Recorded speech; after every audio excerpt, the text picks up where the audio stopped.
Sacred Symbols, a PlayStation podcast, is brought to you by, well, you. If you want to learn how to support our show, go to patreon.com/laststandmedia.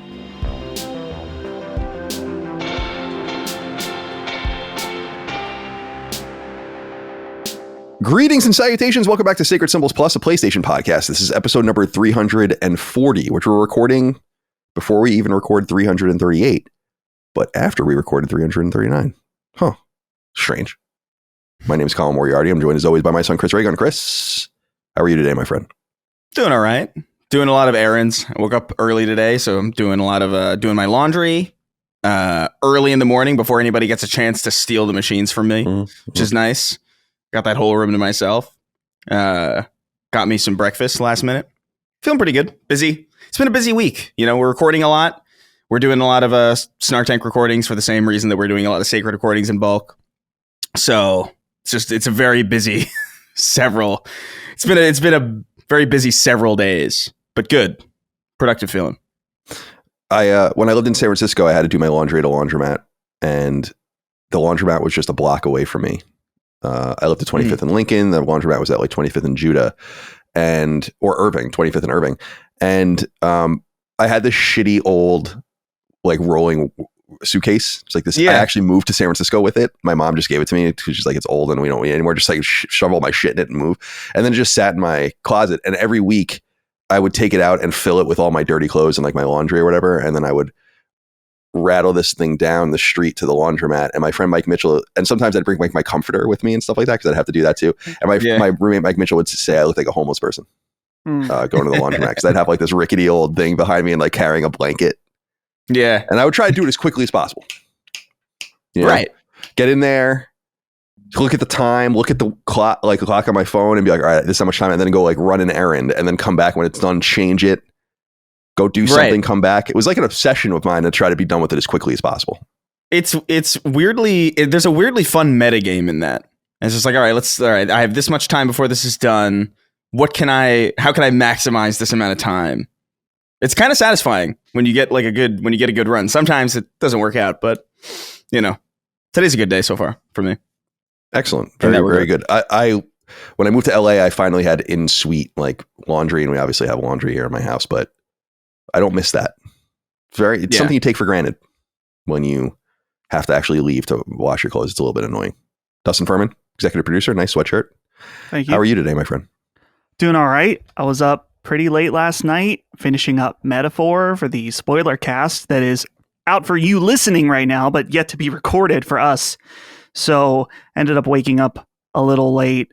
I have a lot of things to say about that game. Game is ass. No, but so I have I feel there's that sense of relief. Not that I didn't enjoy my time, of course, but when you spend 70 hours in a game, you're ready to do something else. There's almost never been a game where I've spent that much time with it and I was not completely ready to be done with it. Where I'm like, it's got to end. It's got to end. And I really did feel that way about that game where I'm like, please just fucking end. And it wasn't like the last game it's not the last game, but Dragon Quest 11, obviously 130 hours. The last dungeon in that game is huge, like huge. And I thought it was going to be the case here and it's not. Yeah. So. Oh yeah. So at least I did, because when I was getting I knew I was getting to the end. You'll get the trophies and stuff, and you see you're getting to the end, and I'm like, oh man, there's probably like some super dungeon between me and the end of this game. I'm good though, you know. I'm glad to be over with it. A little wipe the brow, and now we can talk about it. Yeah, definitely. So yeah, I mean, spoiler cast tomorrow. I've kind of derailed my holiday prep to finish this game, so. I'm not completely behind. I have a little spreadsheet where I like have checkboxes. Is it recorded? Is it edited? Is there thumbnails? Is it scheduled? So I'm slowly checking the boxes, which makes it satisfying, but I need to catch up a little bit so I'm not dying later this week. Step back and let me look at that sweatshirt a little bit more closely here.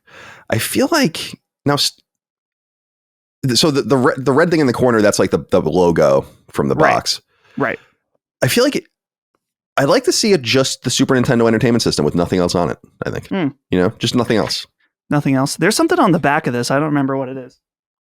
Oh, it just says it again, Super Nintendo. Like, it's like a different color spectrum of it. White sweatshirt, very risky. Yeah, I think there is a stain on this one that you won't be able to see it on camera. It's like a little bit of I don't know what it's That would from. drive me nuts. That was like the episode of Seinfeld when he got the cashmere sweater with the dot on it. Right. And everyone saw it immediately, you know? Yeah. There's a lot of frisk hairs on it too. Which Yeah, is, Being red dots everywhere. I got hair all over my custom-made Toto shirt. I'm going deep into the bowels of Colin's interest now with these shirts. Come on, Rosanna's not a great song. Hold the Line. Africa, of course. Come on. That's the only one I know, to be honest. You would know others if you heard them. Probably. What an amazing band. Oh, so good. It's because they're studio musicians. That's why they were so good. All right. Guys, we convene today as we have many years in the past. So like we said earlier, we're kind of recording these out of order. Though we go away for a couple weeks, a few weeks during the holiday season, our episodes keep on rolling out. You will never know that we're gone, except for I tell you over and over again that we're gone. We recorded an episode that will go live first that you have probably already heard about, a reflection on the past year in 2024. Now, as we usually do, we look forward to 2025, where we will talk about the games that we're looking forward to most for 2025. I have a list of 1, 2, 3, 4, 5, 6, 7, 8, 9, 10, 11 that I had. I don't think we'll get to all of them, just in case, because I'm sure many of these games are going to be on other people's lists. We'll go around, Dustin, Chris, me, whatever order, and we'll talk about the games. The only rules here are they have to be on PlayStation 4 or PlayStation 5, presumably PlayStation 5, or PSVR 2.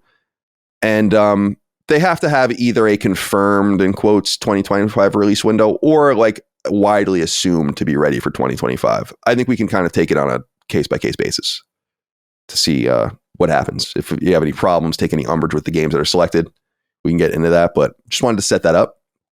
I'm excited. I like this exercise. Be interesting to see what's coming. And Dustin, do we usually... I saw already that you won this year's Metacritic battle, but we do an episode about that, right? Typically on Sacred Plus.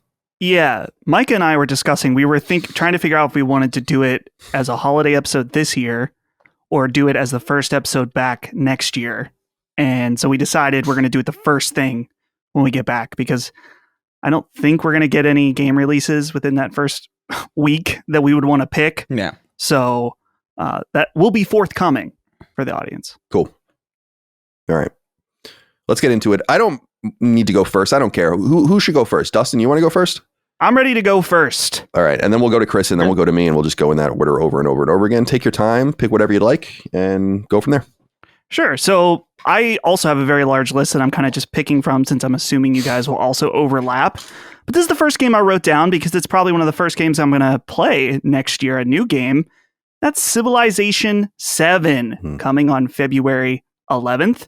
And this is unique for the Civilization franchise because it is a cross-platform release at launch. So you can play it on PS5. I think it's even coming to stinky old Switch, which is going to be disgusting. It really is going to be disgusting on Switch. Dude, Civ 6 on Switch? Holly has that. She prefers playing on PC, but on the go, she'll play on Switch. It's horrible. Absolutely disgusting. So if you want to torture yourself, you can play it there, but I would recommend either PC, PlayStation 5 is the place to go. But I absolutely love Civilization. I didn't get into the series really until 5 with the Brave New World expansion. And it's intimidating when you first start learning to play Civ. There's so many systems, elements, ways to win, different dynamics. I still don't understand it. Me neither. Yeah. No, I still don't fully understand it. But I was so addicted to Civ 5. Civ 6 also, when that came out, loved that. Fantastic game.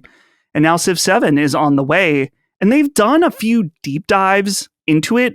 I've watched some of the trailers, but I honestly, when I'm thinking about it now, I don't even know what their like touted new systems are, just because I want to go in that first day, play it, and learn all about it. It's going to take a few weeks probably to even get a grasp on the new game. So if you like 4X strategy games, Civilization 7, I assume is going to be awesome. You have to be careful, though. Civ 6 was pretty good out the gate. Normally, these games, kind of the initial release is good, but not the perfected form of it. They also did a Civilization game that people like to forget in between called Civilization Beyond Earth. That was like a space civ game that was absolute ass. Not good. So stick to what you know, Sid. Yeah, stick to what you know. We don't need to be colonizing planets in that way with George Washington or whatever. I don't know. So yeah, Civ 7, February 11th. Very excited. Holly and I might have to buy 2 copies. It's going to be an expensive day. Yeah, man. Firaxis, probably one of, I think about this sometimes. The studios that I'm closest to geographically are like Insomniac, Red Storm, Epic in the Carolinas, those kinds of guys. And then Bethesda Game Studios and Firaxis in Maryland. So right. I always think about them. Like it's so random where they are, and they're huge. And really, really interesting guys. Here on Wikipedia, I don't know if this is like good information or not, but here are the differences. Apparently it says, well, one of the major things is apparently you can select leaders and civilizations independently for the first time. So if you want to choose the United States, you don't have to choose George Washington. You can choose like the United States with Gandhi or something like that. Right. So that's one thing. And then they've also allowed philosophers, religious leaders, and scientists to be leaders of their different eras. So it doesn't have to be like a politician or a general or something like that, typically. Right. And let's see. Yeah, it's just a bunch of other like kind of small playing stuff. Well, not small. Like barbarians can be turned into city states now and shit like that if you like have interactions with them. It's kind of interesting. I said this. I didn't get into YouTube until the late 2010s. And one of the first deep dives I did on YouTube was Civilization, because there are really great tutorials on there, like a shit ton of them. And I watched hours and hours and hours of tutorials for Civilization. At that time, it would have been 5, I guess. And because Civ 5 was a while, like Civ 5 came out in 2010, I want to say. That was also my first Civilization. And I played it on PC. I played it on my laptop back in the day, and I loved it. I was obsessed with it. And I used to think it was, in my mind, it's like, no, you started with Civ 4, but I didn't. Civ 4 is like the mid 20s or something. It's like, it's not what I started with. And I realized how little I understood the game. And as I played it after that, so that would have been in Civ 6, because I think Civ 6 was 2019, right? At least on console. And I got really into it on there. And then I kind of have just forgotten everything again. Like there's so many finer points. Like it's funny how many hundreds of hours literally I played those games without really understanding what to do. Or not what to do, but like what everything was and how I was wasting turns and wasting resources and doing all these kinds of things. It's a very complex game. Mm-hmm. And it makes me wonder. It's very similar to Elden Ring in a sense where I'm like, wow, it's surprising that something like this is so popular. Definitely. Because it's very hardcore. It's more, I'm sure there are 4X games that are substantially more hardcore than Civilization, but they're not big games like this. So I think this is a great choice. This was on my list. I checked it off. Now I don't get to say it, but it was pretty deep down on my list. I don't know that I would have gotten to it for a few turns. Chris, do you have any interest in Civilization 7 on February 11th? It comes to both PS4 and PS5. Only in an abstract sense. And they're intimidating games to me. Like I'm not sure which Civilization game I have. I know I have one on Steam just sitting there kind of taunting me. But it's like, I don't know. I'm daunted by them, you know? Civilization 6 I think I bought it on the show. I think I bought it like while we were recording an episode, because we were talking about Civilization in some capacity for a plus or just a normal Sacred episode. And I've always wanted to get into them. Like, I think there's a lot about them that I like, but I think the mode of play is tricky, because I feel like I got to approach a game like this when I know I'm open to it, you know, and that's not really all the time. And so I think I'm just waiting for the right lull or the right mood to strike me where I'm like, yeah, you know what? Let's dive into some Civ. But it's not my usual play style, so I can't pretend like I'm going to be there day one and be enthusiastic about it. But it's always... Yeah, I remember trying to play after I got into Civ. I'm like, maybe I'll like more of these games. And I tried to play one of the Total War games, which is not quite the same, but similar spirit. And I'm like, I don't understand this. And I actually think that it's probably simpler than Civilization in some sense. Yeah. But you need to have more concrete knowledge to play it. And yeah, I'm with you. Like there is something very unique about this particular franchise, and I like that it jumped over to console. I'll actually be really interested if it has mouse and keyboard support, because Civilization can be played entirely with a mouse. And I used to play Civilization entirely with a mouse. So it would be kind of cool to just hook a mouse up with a dongle to the PS5 and play like that without a controller in your hand at all. You don't really need it. The other thing that would be kind of cool, and this I don't think would be possible, but playing it with one of the Sense controllers, like just one-handed. It would be pretty neat. Yeah. But I'm sure that functionality won't be available. So again, February 11th, crossplay fully supported between all the platforms. Oh, nice. I've never played competitive Civ. I have had one or two LAN parties with Civ games, and they are very long, a lot of fun, but we always just lost to Holly. She's just too good. She destroyed everyone. I can't even conceptualize what competitive Civ would even look like. That is so abstract to me as to be alien. It's like a really long turn-based competitive game, I guess. Jesus Christ. Hundreds of turns. Yeah, I always felt like the clock moved too quick sometimes. Like, I don't know. There's so much I don't know. There's so much about the game I don't understand. I'm looking at it's pretty cool. There's a whole, on the website for Civ 7, the official website, there's a whole like game guide that you can click on, and it explains all the gameplay, all the civilizations, and all the leaders. Harriet Tubman is one of the leaders. Unique ability, Combahi Raid, increase influence towards initiating espionage actions. Gain a set amount of war support on all wars declared against you. Unit ignores movement penalties from vegetated tiles. Agenda, veracity, increase relationship by a medium amount once for each formal war the player declared. I didn't realize they were going to make Harriet Tubman so violent. She was, I guess. I mean, in some sense, OP. Yeah, I mean, she is. You might as well have been speaking in Aramaic. As far as like that none of that made sense to me. Yeah, it's vegetated tiles. Yeah, like if you go through a tile that has like a forest or a mountain or whatever, it will stop your movement and make you move slower. Because Harriet Tubman, I guess, was such an OG with the Underground Railroad moving in the dark of night. Seriously, I mean, I think that's what they're looking at. Like and then the war thing, war support, is because she was obviously famously a spy for the Union during the Civil War. So yeah, they were going to put her weren't they going to put her on the $20 bill? That never happened. I think so. I do. Yeah. Remember that. Yeah. Dude, a spy. I forgot about her being a spy. Maybe there's some opportunity for the Hitman devs. Oh yeah, that'd be sick. Harriet Tubman. Get Harriet Tubman in Fortnite. Yeah. Yeah. Dude, Harriet Tubman, it's not offensive to have Harriet Tubman in Fortnite. Like she was great. She won. She survived all that time and did all these things, and now she's in Fortnite. If it's the metaverse of metaverses, then let it be. The metaverse of metaverses. We're gonna get there, man. We're definitely we're gonna get there at some point, I think. I would play Andrew Jackson in Fortnite. If they put Andrew Jackson in Fortnite, I'll play it.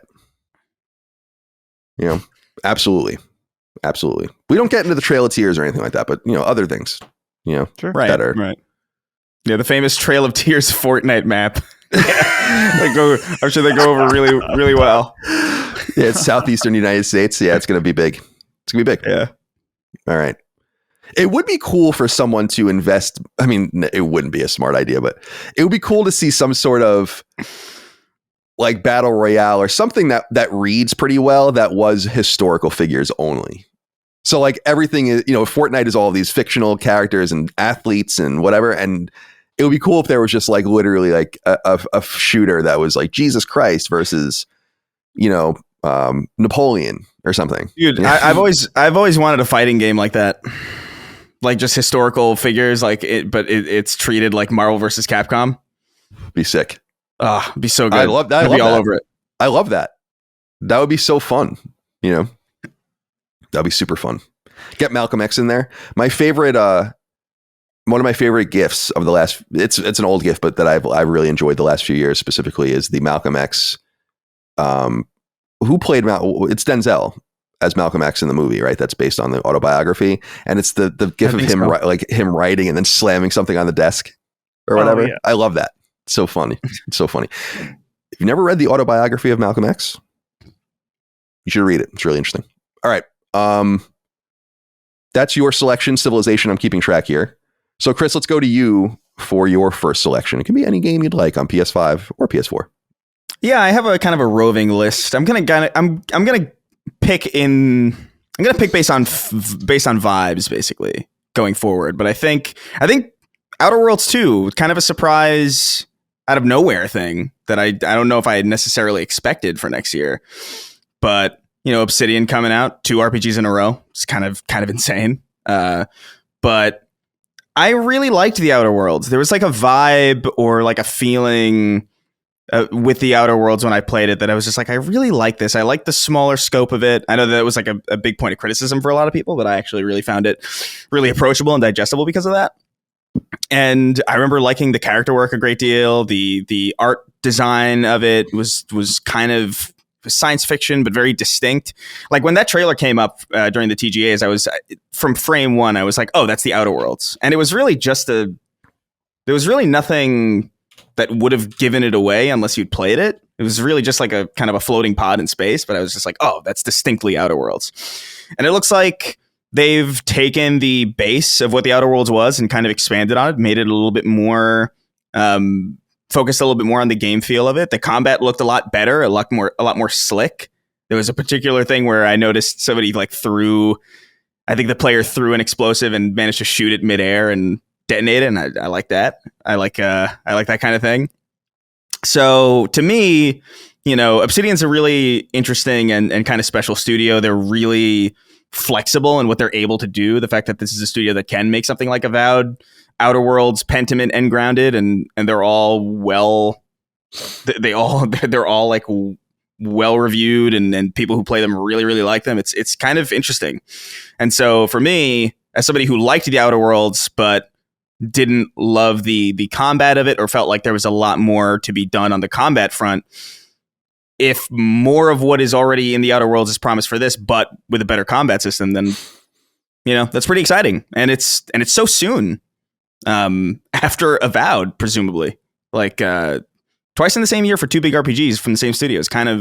It's pretty wild. And so I think a lot of Obsidian fans are going to be eaten well, but that was a surprise. Didn't expect to see it. And I'm all about it. Cool. Yeah, this is an interesting selection. Not on my list, actually, but also only because I felt like it would be a little disingenuous for me, having never beaten the original Outer Worlds, though I really liked it. As I said on a recent podcast, it just came out at an awkward time. I bought it and played it when it came out for about 20 hours, fall 2019, but I just never got around to finishing it. The sequel was announced a long time ago, as people might remember. It was announced in the summer of 2021 by Microsoft. This was a private division game, but Obsidian got purchased in the course of that and then kind of delivered the game afterwards. And Private Division is not publishing the new one, obviously. I didn't realize it came to Switch. That must be. I didn't realize that either. Game. But it came natively to PS5 in March of last year, so it's there. What I liked about the game, as I said recently, was just that it seemed, having not beaten it, but knowing I got pretty far in it in only 20 or 25 hours, it seems fairly manageable compared to a lot of these open world games. That's why I think they're able to do something like Avowed. And I mean, obviously they're a huge team, but they're able to kind of release things like Avowed in this simultaneously or near simultaneously, is they're kind of different. I think people will see that unless I'm misinterpreting what Avowed is, and maybe Avowed's the shorter game. I don't know. We'll find out. Dustin, any thoughts here on the Outer Worlds 2? Yeah, this is a wait and see for me. I played the original. I did complete it. And I remember at the end thinking, like, that was all right. It didn't live up to... let me go back. Maddie and Carrick, when I was on their podcast, were like, you have to play this. It's so great. And so when I played it and beat it, I was like, oh, okay, it was fine. I didn't love it. I didn't hate it. So I'm curious with Chris mentioning combat improvements, because I think that was one of the things that I wasn't really into about this game, but definitely impressive they're releasing both these games in the same year. Actually kind of concerning, like if one of them is kind of half-baked or maybe even both, but maybe not. Maybe they'll both be fantastic, but I think I'll wait and see for the reviews on this one, just see if it's a significant improvement on the original, then I'll probably check it out. Obsidian is low-key maybe one of the, if not the best purchase that Microsoft has actually made. The Insomniac of Microsoft? That's exactly what I was thinking. It's so funny you say that. Just in the amount of releases, since they were purchased, I mean, it was obviously about to come out when they were purchased, but Pillars of Eternity 2, Deadfire comes out in 2018, The Outer Worlds 2019, Grounded in 2022, Pentiment in 2022, and now Avowed in The Outer Worlds. It's a lot of, I mean, think about all the studio. They've bought more than a few studios that haven't released really anything. So, yeah. So Obsidian always made sense. Like that was, I was like, yeah, all right. I mean, that's not a bad purchase by any stretch of the imagination. All right. The Outer Worlds 2 is our second game. Chris's first. No specific release date yet, but we do know confirmation, at least ostensibly for now, of a 2025 release date via the Game Awards. Okay. God, there's so many games. But I'll go with this one first. We don't really have confirmation of this, except for we kind of do, which is Judas. So as we know, they haven't really said much about a 2025 release date outside of two things, which is, I think that in a Take-Two financial statement, they did say that they wanted to get it out in fiscal 2026, which would run from March through March. So, or from April through March. So I think that somewhere in there is where it's going to come out. I would think that they would want to get it out like in the summer, maybe even sooner than that if they could, just because Take-Two is obviously going to be totally outside of NBA 2K and maybe a WWE released Grand Theft Auto is going to be the game in the fall. And so they're operating on knowledge that a lot of publishers don't have right now about when the game will actually come out. And so I assume Judas, based on that, will come out this year. And also, as we know, Troy Baker's interview with GQ or whatever that was recently, they said kind of casually the game is coming out in 25. I just feel like that means something more. Maybe no one really realized it, but Troy was probably talking to them off the record or on background, and that was thought to have been known because that was just casually thrown out there. And we noted that on the show. So I think Judas is coming out in 25. And if you guys are up for it, I think that's definitely my selection. Yeah. I went a little bit deeper into it on Summon Sign when I was on there with Brad and Micah recently, that there are certain games that this gets more into, and by the time people hear this, they would have heard me go about this on and on about this, is just like, there are certain studios that deserve not only the benefit of the doubt, but the expectation that it's going to be actually excellent. And that's how I feel about Intergalactic. I think the response to that is really fucking weird. Considering the studio that's making the game, it's like, why would you ever expect that this wouldn't work out in some major way until they prove to you that they don't have it anymore?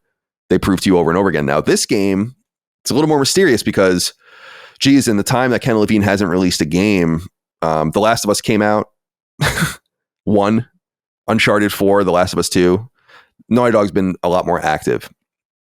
So maybe the expectations with Ghost Story, which has technically never released a game up there in Boston, although they're the remnants of Irrational, they don't deserve the benefit of the doubt. But I think that they do deserve the benefit of the doubt. And I truly believe that this game is going to be excellent. And as I was saying on a recent show, sometimes games just come out that are so much better than everything else that they sit on an echelon or at a tier all by themselves. And I consider the Last of Us games to be on that list, and I consider the BioShock games to be on that list. And so when people involved in a deep way in those games, and that's not limited to those games, but there's not many games like that, in my opinion, where it's like, even if you don't like The Last of Us Part 2 or you have a problem with it, I don't know how you can look at that game and watch it or play it and experience it and not realize how much better it is fundamentally from virtually every perspective. And it's not necessarily a talent thing, though it is. It's a money and time thing. And that's a really important key with Judas, because they've gotten lots of money and lots of time. Lots of time. And I believe in my heart of hearts that it's going to be excellent. And so, yeah, I am so excited. And when we finally saw some gameplay, limited as it were, of Judas, or limited as it was of Judas, I was like, oh my God, it looks like BioShock, dude. Like that enough to me, just, I was like, I can't believe this. Like, we're actually going to get another BioShock in some way, whether it literally is or not. And I think it is, but I don't think it is at the same time. So I am amped. My respect for these games has only gone deeper, even as I said earlier this year, and we did a lot about it on the shows, about when I played System Shock for the first time. And I'm like, yeah, this is just my shit, dude. And I want to see what this is all about. I think the pressure's high. And I believe at some point there is a diminishing return, as I've articulated in the past, of holding a game too long. Even if a game could always be polished and made better, but at some point it contradicts your ability to kind of get it out and put it in front of people and raises expectations too high when you cook things for so long, because only certain games can really get away with that. I think Grand Theft Auto 6 is a good example of that, because I truly believe that game has been content complete probably for years, and like a lot of the work that they're doing is just making it sing now. And I don't think you're going to have to do that much work here, which means a lot of the content a lot of the work has been new content and just slowly making it. And they're a small team to begin with. So shout out to my boy Ken. Shout out to Ghost Story. Shout out to Judas. Do you guys think this game has any chance of being anything less than excellent? I'd find it hard to believe. I'd find it hard to believe that a person would stake their entire reputation in many, many years on it. Something that would just come off half-baked, which is, again, going back to the intergalactic thing, why I'm just like, you guys are so out to lunch with this shit. Not you guys, but a lot of people out there. So, right. Like, it's just impossible to believe that this will be anything less than great. So I'm excited about it. I'm really, really excited about it. That's it. Yeah, this is probably my most anticipated one, like of next year, assuming that the date is correct, which is kind of up in the air. I think it's true. I think it will. But yeah, dude, easily. Like BioShock is one of my favorite games ever. It's the only game that I have tattooed on me. I loved Infinite as well. And I've seen the revisionism going on around Infinite. And I was curious about it too. So I remember I replayed it kind of recently, like the last 2 years. And I was like, no, this is fantastic still. So I'm just pumped to see another game from this guy. I think what we saw was really captivating, and it got my imagination racing immediately, which is exactly the kind of thing I missed from games like these. Just like, why is that? What does that decision imply? How is this going to play? Like, what is the structure? And I was a big nerd about this stuff, even way back in the day. I remember watching Ken Levine's Narrative Lego GDC talk probably dozens of times, genuinely. Just trying to pick at any thread about what this could be. I suppose it is possible that there is just so much built up anticipation for this thing that when it lands, it doesn't meet expectations, just because we've had so much time to imagine what a follow-up to BioShock that isn't BioShock could be. And, I'm sure there are going to be people who are maybe a little concerned that it doesn't push the needle far enough. It's not as... it's not like an Insomniac or an Obsidian or even a Guerrilla where, they swap from one genre completely to another and do a good job at it. This is ultimately in the wheelhouse of what we expect in some way from Ken and his team.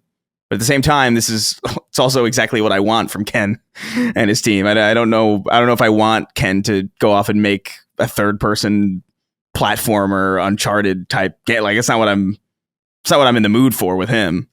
So I'm stoked about it. I think the vibe is awesome. I think the art design is awesome. I think the premise is awesome. I think the underpinning of the GDC talk that is undoubtedly going to be the underlying foundation of this thing is fascinating and interesting in and of itself. And so, yeah, I'm over the moon about this thing, man. This is easily my most anticipated game, probably of the next couple years. Yeah, it's certainly my most anticipated game. And am I a fanboy? Oh yeah. Yeah. It's all perfectly legal. Yeah, I mean, sometimes that it just is what it is. It's like, yeah, dude, BioShock touched me in a way. In a way that almost nothing has ever touched me, or anyone. Dustin. I was going to say, you want to test that sometime? Sure. Yeah. So as I get older, you saying you want to diddle me? No. Well, whatever you want it to be, sweetheart. Diddle has a obviously a bad, it's a bad reference, I guess, to people. But it's if you're having an intimate moment with your wife, you're just like, why don't you diddle me a little bit?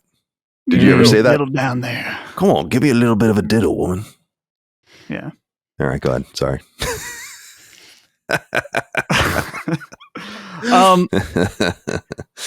As I get older and I'm playing games, I'm still enjoying games, obviously a lot. Of course, this is what we've made our lives around. But I do tend to get this feeling of like, okay, I'm kind of doing the same things with the same kinds of stories over and over again.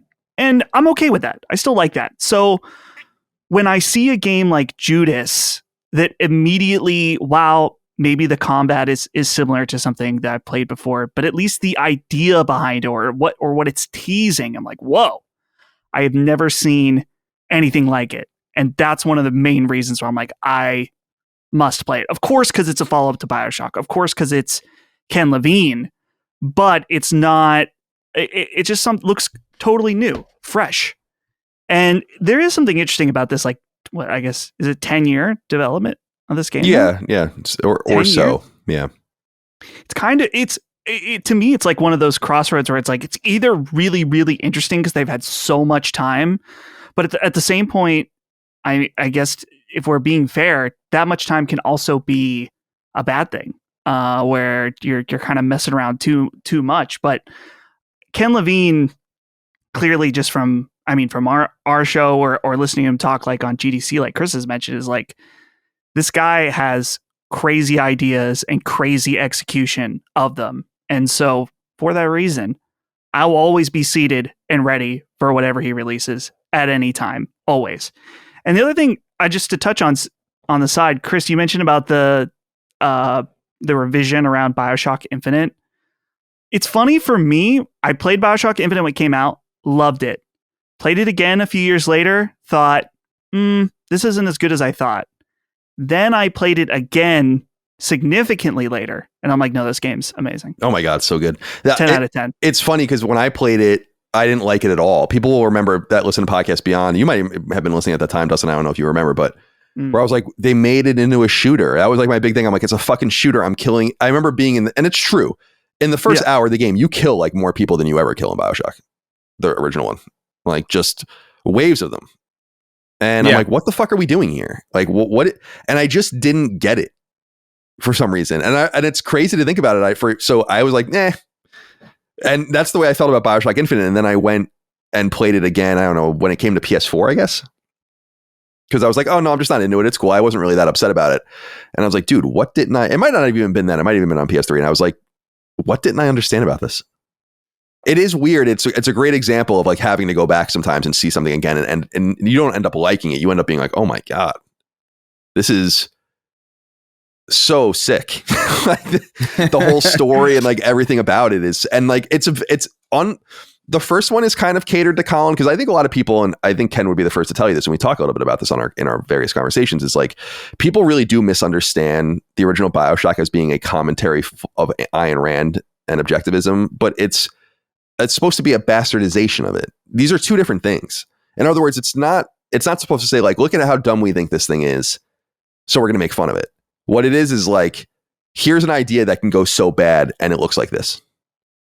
And those are two different themes. And to me, that spoke to me on a deep level because I love Ayn Rand. And so it's like, yeah, man, obviously, like you read Ayn Rand and you're like, oh my God, this could go wrong 25 different ways. And then so it spoke to me on that deep level, but actually BioShock Infinite spoke to me in some way thematically on an even deeper level because it's about American history. And that's like really up my wheelhouse, or in my wheelhouse, up my alley. Yeah. And I loved the entire idea of like how there was like this basically breakaway republic that lived in the sky that was like American and just roving around the world and like fighting wars and doing it's fucking sick. It's incredible. It's an incredible idea. And so when I see him bringing something out like another, and this is what's so fucking funny about Ken, in my opinion, is like, I'm simpatico with him in some way, is like, so now the new game is about a generation ship. It's like, can you stop speaking to me in such a deep way? Like, I don't understand what is going on here. You know, like it literally is about generation ships going to Proxima Centauri, which is such a Colin idea that's literally what Twin Breaker's about. You know, it's just so fun. Obviously, they're very different, but it's like it's so in my wheelhouse. It's like, oh my god, dude. Yeah, Just I don't even know what it is specifically about those games. Like they specifically BioShock Infinite, probably even more so than the original BioShock for me. I just remember like igniting my imagination so hard, where like it was just such a treat to look at and move through.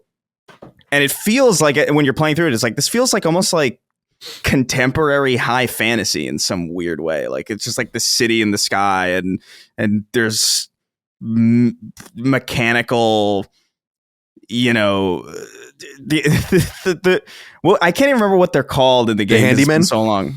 The handymen, just like that idea, and the Patriot. What the hell was it? Oh yeah, and he would say like he would have like all of the really patriotic statements. He would say it's so good, dude. It's like, so interesting and creative and weird and offbeat in a way that I think is like really ballsy and creative and cool, and it's entertaining and it's philosophically rich. I think people kind of get held up a lot in what's the internal, or what is the objective logic of BioShock Infinite? It's kind of all over the place, and it's like I kind of, to me, it's just like, is this cool or not? Like I don't know if anybody who played the original BioShock knows this. You can't build an underwater city, especially in the 20s or 30s or wherever it is that fucking happened. You know what I mean? Like it's not possible. That doesn't make it any less amazing to walk through and experience. And I don't know. I feel like people don't let themselves get whisked away in things as much as they should. You know, just let the creativity guide you, I think. And something special is there. I agree with you, because it's the same with BioShock 2, which isn't a Levine game, as we know, but you have to suspend your disbelief in that game a great deal too, because like Rapture is much older and it's like sprung leaks and all this. And like, dude, if there was one of these leaks, this thing would collapse like a fucking cardboard box. You know, exactly. You're like miles under the ocean. It's just, and in some way, Infinite exists for the sake of BioShock. Like it kind of closes the loop on it, especially the DLC, and it's important, you know? But I love the brother sister characters and in Infinite, and the Lutesses. Yeah, and how deep and weird. It's a very fucking weird game. And I remember at the time just thinking, people were so upset about it's like, it's racist and all this. I'm like, shut up. You are so fucking stupid. You do not understand what you're talking about. You know? How does the ghost of Lady Comstock work in the School of Quantum Mechanics? That doesn't work. Oh my God. Dude, and just there's so many cool, like the relationship between Songbird and Elizabeth. I mean, you can just go on and on and on and on and on. Like Infinite is a masterpiece. I think the original BioShock is better just because it's more atmospheric. There's something not atmospheric about being in Colombia compared to, in my opinion, the claustrophobia of Rapture, but that's the entire idea. And is there like any better introductory scene to a game, or many, than just that voyage into Rapture in the beginning of BioShock? It's like, dude, this is crazy how cool this is. That's probably one of the best intros to any game probably ever. Like I remember specifically the water in 2007 looking crazy. It's beautiful. Like I think everybody, or I think most people that I know had this moment where they were playing BioShock for the first time, and then they were just waiting for the game to start, and because they didn't realize that you could just move the camera because the water looked too good to be in engine or real time. Like I remember that very vividly, like waiting. It's like, is this gonna cut to, and then you move the joystick and then you can move around. It's like, oh shit, this is the game. This looks incredible. It's a really special game, dude. Games like that don't get released often at all. And ironically, another game that is in the same echelon for me that has another real unique and excellent and exceptional intro is The Last of Us. So it's like bounce. It's so important. Like it sets the stage. When a game starts like that, it sets the stage for greatness, in my opinion. But anyway, I've filleted this game enough. Judas, we think in 2025.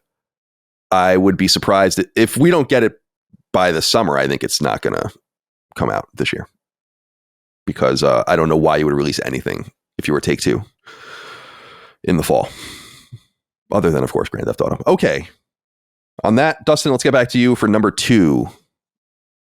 Number 2, I'm going to go with Monster Hunter Wilds on February 28th.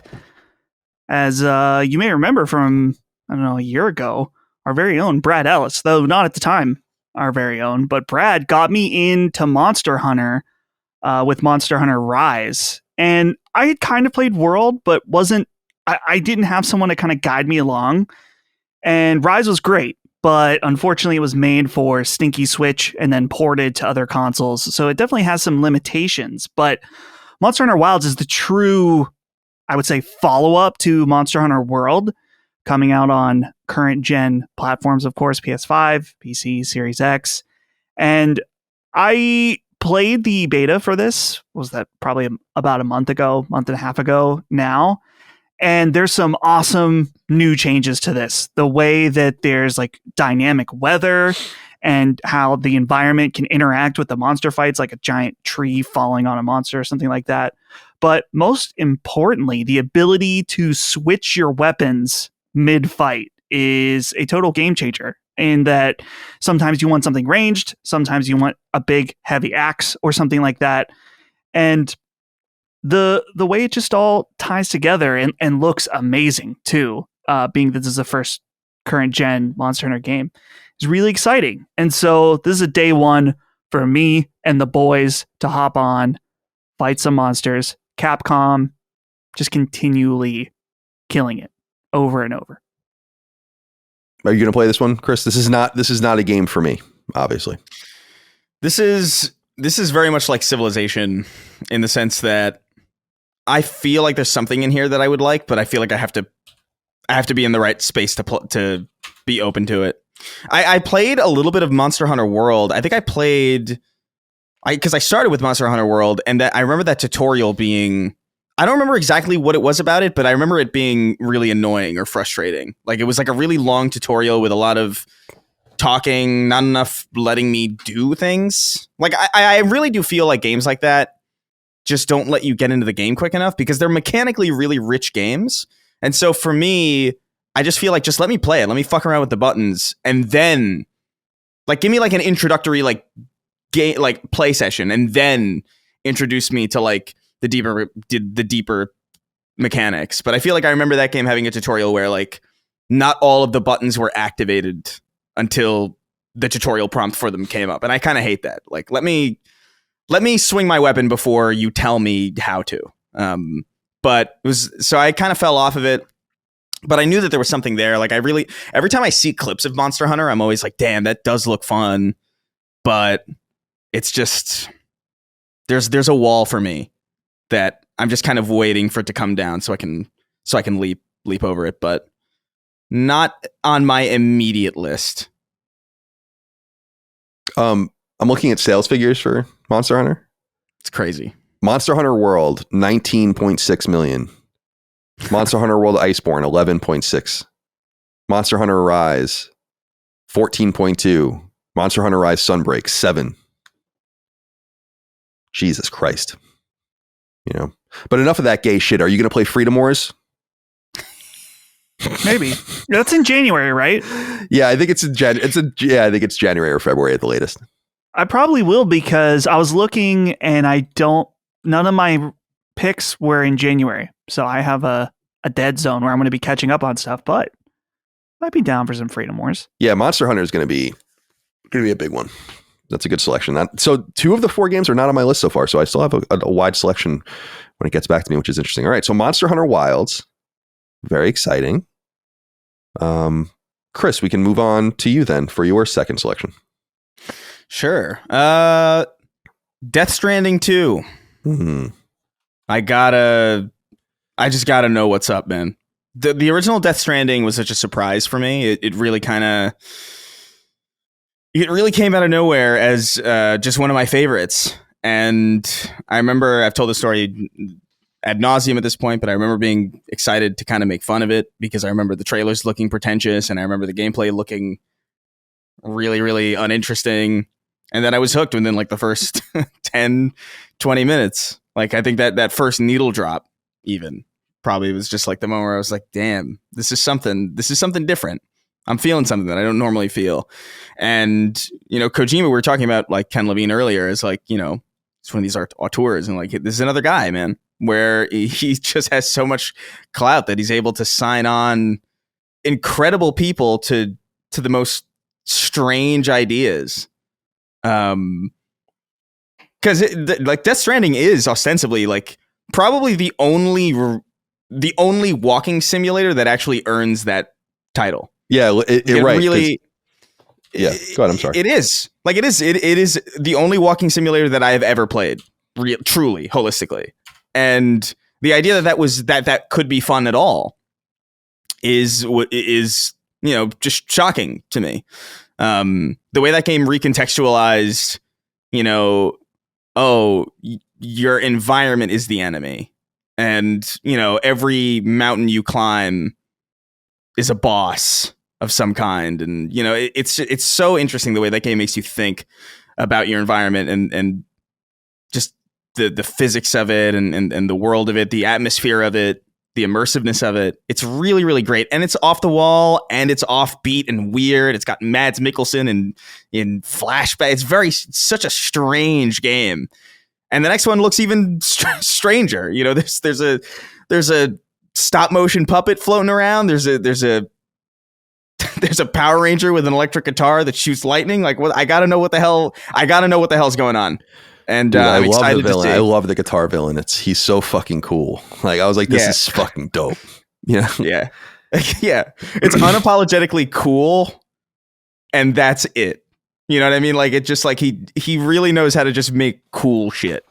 And yeah, I'm all in for Death Stranding 2. I'm really curious what we're going to see, what the environments are going to be like, what the story is going to be, what new gameplay implications, or what new gameplay elements might have been added. Yeah, I'm stoked for Death Stranding 2. Oh, hell yeah. That was the next game on my list, so I'm glad you selected it.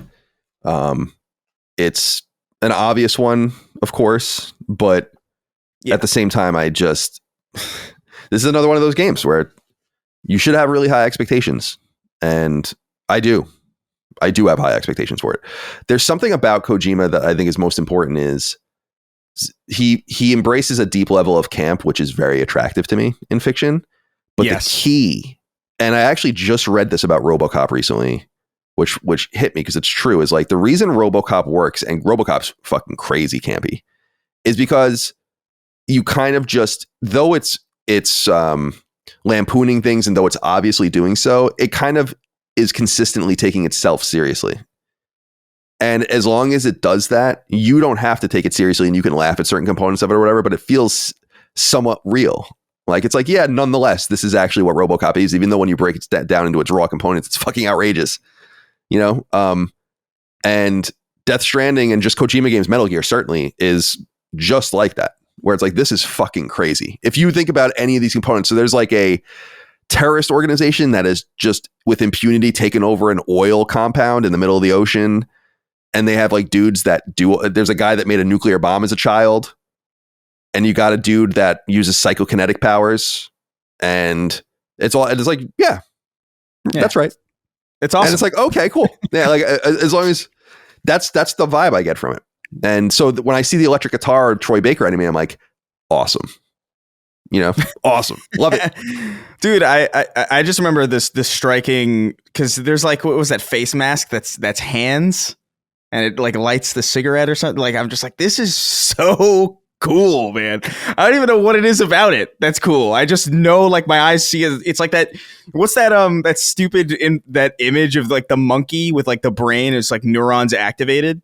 That's me every time I see like any frame of these trailers like comes out for this game. Like, I at this point I kind of don't want to, like, I'm good.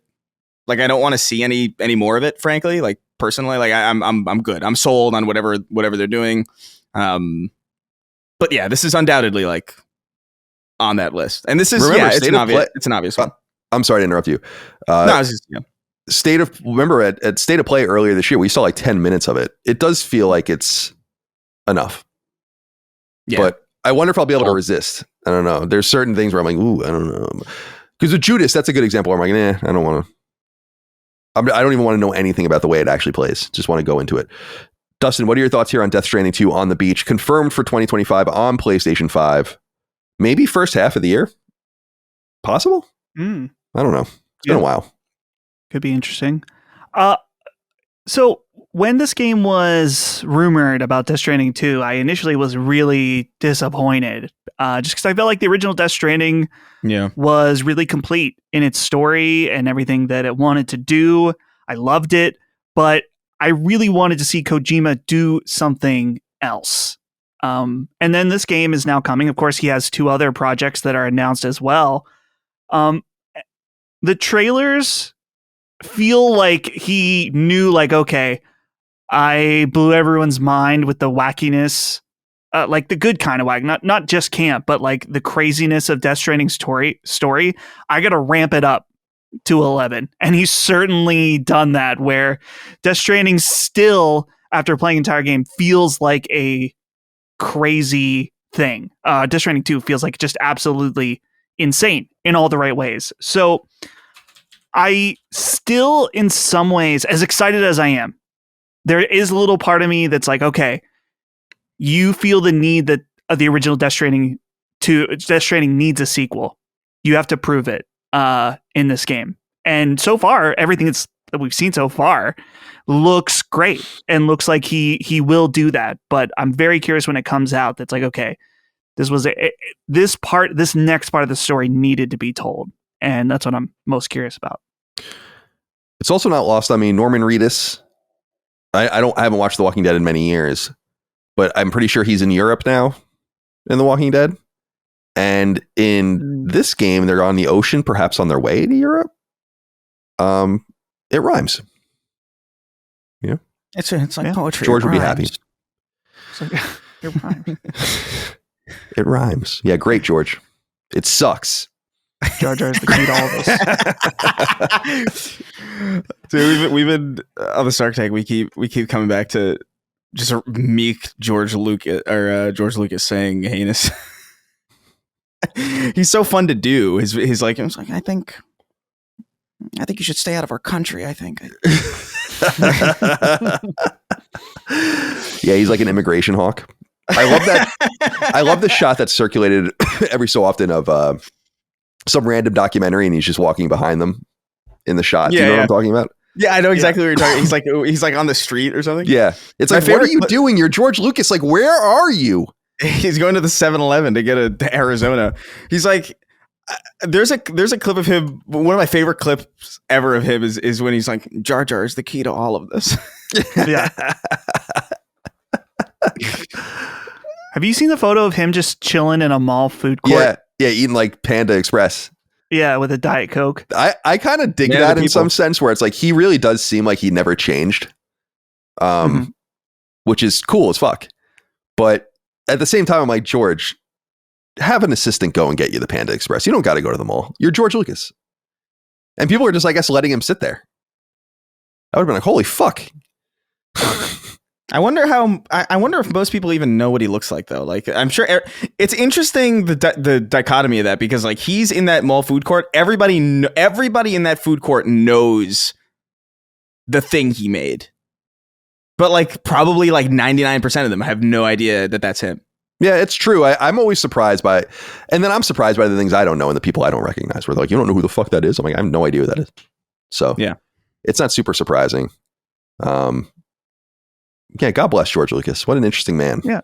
People have come around on him, I think, because everyone hated him after the prequels. And now that we've had the Disney sequel trilogy, people are like, oh, well, wow, the prequels aren't great. They had a lot more redeeming qualities than the new ones. I'll take the prequels all day over this fucking shit. So you didn't understand how good you had it with me. Fuck you fucking guys. idiots. And it's kind of the saddest part to me is actually that he sold it for so little.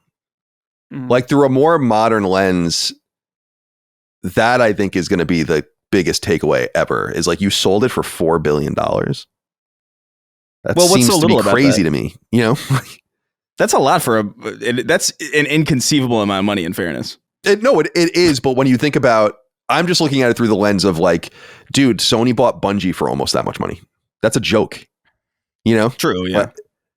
Yeah. It's it's not the same, but it reminds me of what Andrei Sapkowski or whatever, the writer of The Witcher, and how he originally made the deal. We've talked about this in like the distant past, that like CD Projekt was irrelevant and the Witcher games were irrelevant, and he basically signed a deal with them saying it was either for like a percentage of the games or a lump sum, and he took the lump sum.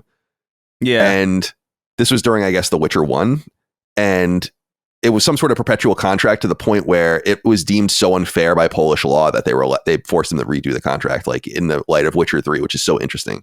And I think those two sides kind of have some beef with each other. Like, I think, which is so strange. So like, it's a shame that it can't be altered in his favor in some sense. Because yeah, $4 billion is an inconceivable amount of money, but I would think that's I'm talking out of my ass here, but 20 billion. Yeah. Star Wars, like access to just Star Wars. You can do whatever you want with Star Wars. It's like, okay, 4 billion seems not very much, but I don't know. What do I know? I'm sure he's happy. Actually, he's not happy at all. And I wouldn't be either. And I know he's directing something, isn't he? Isn't he doing something? Or wasn't that the rumor that they were going to give him something to do? Pretty sure. I think that was a rumor for a bit, but I don't think anything's come of it. Every Star Wars project that gets announced now gets canceled within a year and a half. Right. Well, I totally understand that because it's terrible, but that would be the one thing that I would actually go through with. It's like, all right, maybe this is in some way, maybe it's like a 4D chess move on Disney's point where they're like, oh, you want George back? I've got an idea. We're gonna make it. We're gonna the life and times of Kid Yoda. We're gonna see Yoda as a kid, playing Beyblades in Dagobah. Be great. All right. Where are we now? Oh, it's on me, I guess. Yeah. We have a nice strong list so far. Okay. I'll just get it out there. Grand Theft Auto 6. Yeah.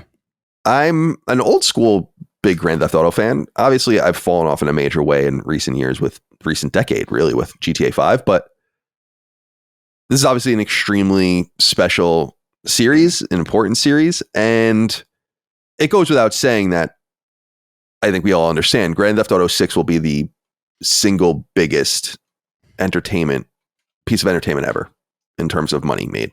And I imagine some sort of cultural relevance will be in there too, where it's like going to be one of the things that's going to be most in your face. I can imagine the marketing plan will be deployed and it will be extreme. So I think this thing is going to be everywhere. It's going to be on commercials. I can imagine football next year, basketball next year, just endless advertising, billboards everywhere, celebrity activations galore. It's going to be it's the first Grand Theft Auto game that has truly come out in what I would call the social media era. Obviously 2013, people were on Twitter, they were on Facebook, they were doing all these things, but there's something about it, especially the video content era of social media, TikTok, Instagram Reels, just all of that.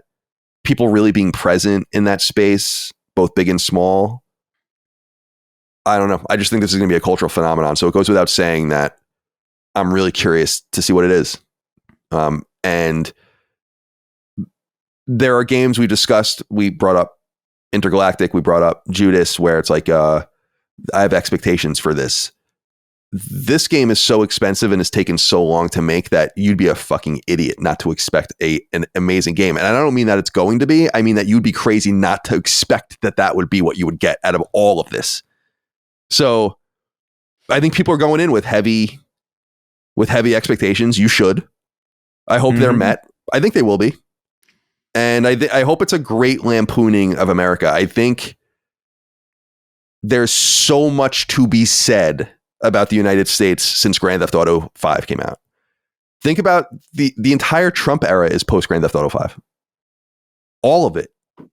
In some way that in and of itself is significant. When you really think about how the game would have been content complete, it's really like the second Obama administration is not even included in GTA 5. And I'm not talking about politics, I'm talking about frames of time. It's a huge amount of time that they can pull from. And I hope that it wasn't sealed up and locked away too early, because I really want to see a lot of hard hitting shoulder into the fucking sternum style things and I hope I do in terms of what it has to say. Yeah. So we'll see, but this is an obvious one. GTA 6, it will make billions of dollars, and I can't wait to see what it is. Aren't you guys just interested and intrigued by it as a product? I am. Like I'm just intrigued on what does a game this expensive and that takes this long and thousands of people, what does it look like? Yeah. I'm really clued into, like, there's two things that I'm really excited. Obviously, you know, the impact of this thing is going to be huge. Obviously, it's going to make a ton of money. Obviously, it's going to be, you know, it's going to be the talk of the town for months. But I think my two big points of curiosity are, like, A, what's this narrative going to be like? Because what does a Grand Theft Auto game after Red Dead Redemption 2 look like? Because that really kind of raised that. Like, I loved Grand Theft Auto 4. I played through Grand Theft Auto 4 really front to back for the first time about a year ago, and I loved it. I thought it was a lot more. I felt like it was a lot more mature and a lot more interesting than Grand Theft Auto 5 was. And so in some ways, I actually felt like a bit of a regression there from 4 to 5. But then from Grand Theft Auto 5 to Red Dead Redemption 2, there was like this really, almost in my opinion, just an astronomical leap in quality, in writing, in narrative direction. I was just like, this is crazy, how good this is. And now how does Grand Theft Auto evolve from that? Like, is it going to be that good? Like, I hope so. I think that'd be great. But also there's no doubt that these are different worlds, different stories. So I'm really curious to see that. Also with the Hauser brothers kind of like leaving, curious as to what effect that would have had. If, like, is that writing still in the game? Has this game been in development for so long that their leaving is kind of not as big of a deal as we think it is? Like, I'm sure, I don't know. There's a lot of questions to be asked there. But then B, what are the gameplay implications going to be? Are they going to lean in to what is clearly a surprise hit from their perspective of Grand Theft Auto Online and the way that people interact with Grand Theft Auto Online, with these role-playing servers? You know, it really kind of became the part of Grand Theft Auto 5 that really stuck with more people was this kind of afterthought online thing that they kind of stapled their entire business model to after the fact. And so are they going to lean into that, and in what way? Like, I kind of am expecting some really weird, like, Second Life meta level stuff. Like, it wouldn't surprise me if you could pull your phone out in GTA 6, record something happening in the game world, and post it to an in-game social media feed that actually functions, that you could scroll through in game, like weird shit like that. Like, I wouldn't be surprised to see them lean into that, because this roleplay shit is kind of like the most viral stuff that I see about Grand Theft Auto 5, even still to this day. And so it's a big question as to what this game's going to be exactly. And that's what's most exciting about it, is that we know it's going to be a success. We know it's going to be huge. We know it's going to have everybody's attention, but we don't know exactly what it's going to be, despite all that, and despite the storied history of the series. And so, like, that's kind of capturing a lot of my excitement, I think. Dustin, you want to share some thoughts? Yeah. So I think my main thinking was also along the lines of Chris saying, like, thinking about Grand Theft Auto 6 through the lens of Red Dead Redemption 2. I just saw, this was a few weeks ago, Dunkey released a video about Red Dead Redemption 2. And one of the main takeaways I had from it is that game released on PS4, I feel, is still more next gen than most releases we've had on PlayStation 5. Mm-hmm. In terms of its visuals, in terms of its world. There are just so many elements to that game that it's hard to even believe still now that it exists in the way that it does. We've talked a lot about long games and their ability, like, earning their time. And I don't know if Red Dead Redemption 2 is perfect in that way, but it is certainly one of the better examples of a game that, like, is really, really good the entire way through its length of it, and really does earn your time. There are a couple complaints I have at the end, but yeah, the point still stands. So I'm thinking about like, okay, so if you think about the world of Red Dead and how the NPCs and the wildlife, and the different character dynamics and how like little cutscenes play out that you're not even really supposed to be a part of, but there's all this character development that is just kind of there. How does that apply to Grand Theft Auto 6, which certainly is appearing to be a much larger scale? I mean, you're dealing with way more people in a city, first of all. Are you going to be able to go into all kinds of different buildings? Are there going to be multiple cities? How big is the map? What's the wildlife like, since that's always a big part of GTA games? All the different vehicles, and then, of course, GTA Online and how that works. It feels like a absolute monolith game that we still know so little about at this point. So I am very, very excited. I really liked GTA 5 overall. I didn't really get into GTA Online, but what I'm seeing from the story of the two main characters, the male and the female, being like a duo, is way more even intriguing to me than GTA 5. So very excited. I think it will come out this year. I saw there was like some reporting on it. Jason Schreier was like maybe. So I think it will, but hopefully it's not delayed. Well, I just think you got to get it right, but the burn rate on these teams has to be enormous too. And it's like not an inconsequential amount of money to delay it again, because I'm sure internally the game was supposed to come out years ago and has been delayed for many different reasons. And I think that's good, but I really hope they get it out this year. It would be funny if they delayed it into the spring though and fucked everyone there instead. And then there's no games this fall because everyone avoided it. All right. Well, Dustin, we'll stick with you for your third selection. This is 7 overall.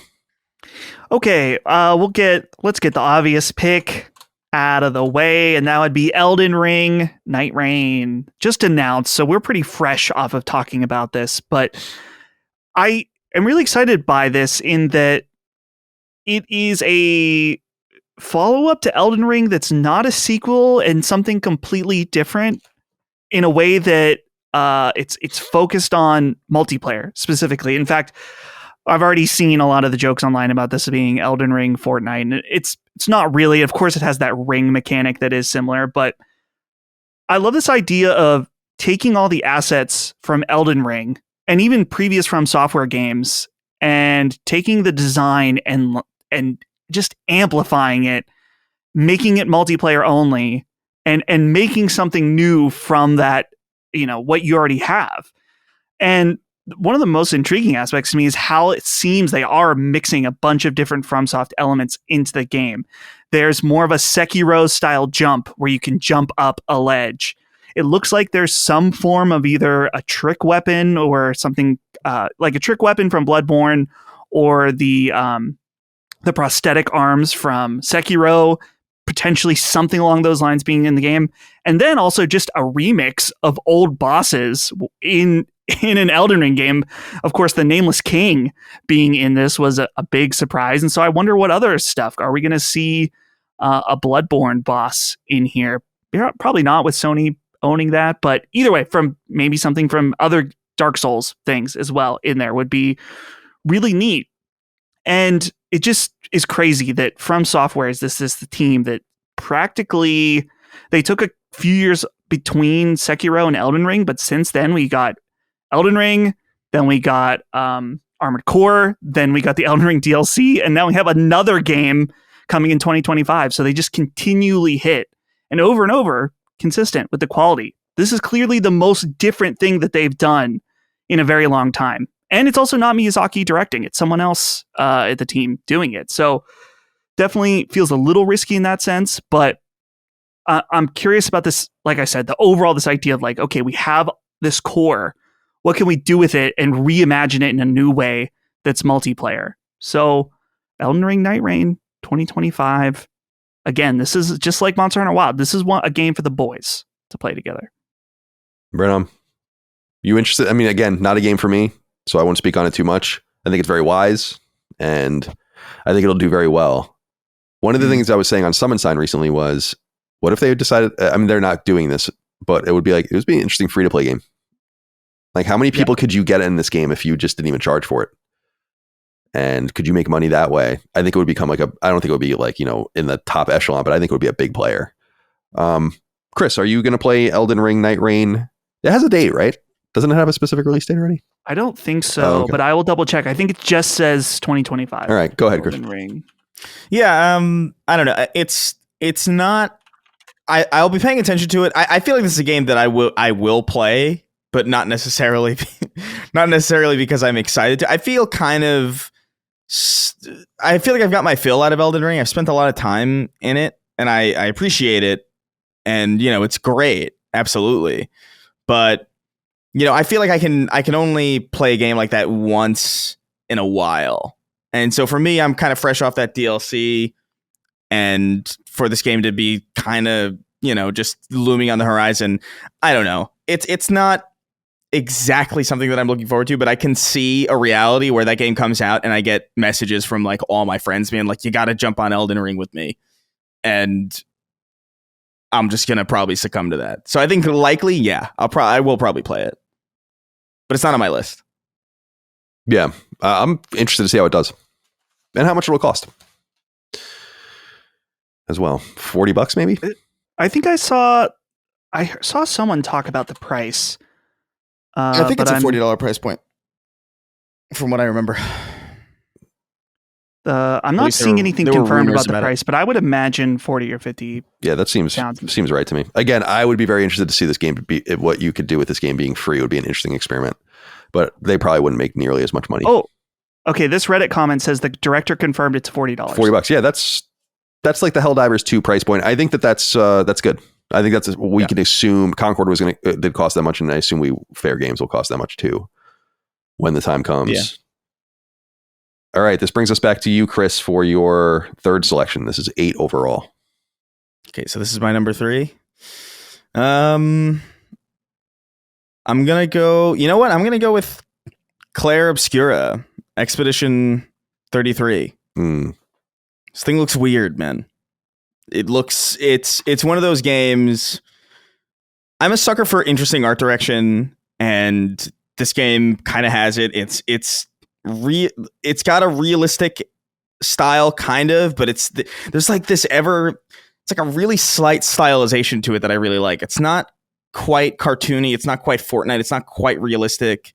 It almost reminds me, and not in a point of exact comparison, but it kind of reminds me almost of Gears of War, how like Gears was like, it's realistic, but not really.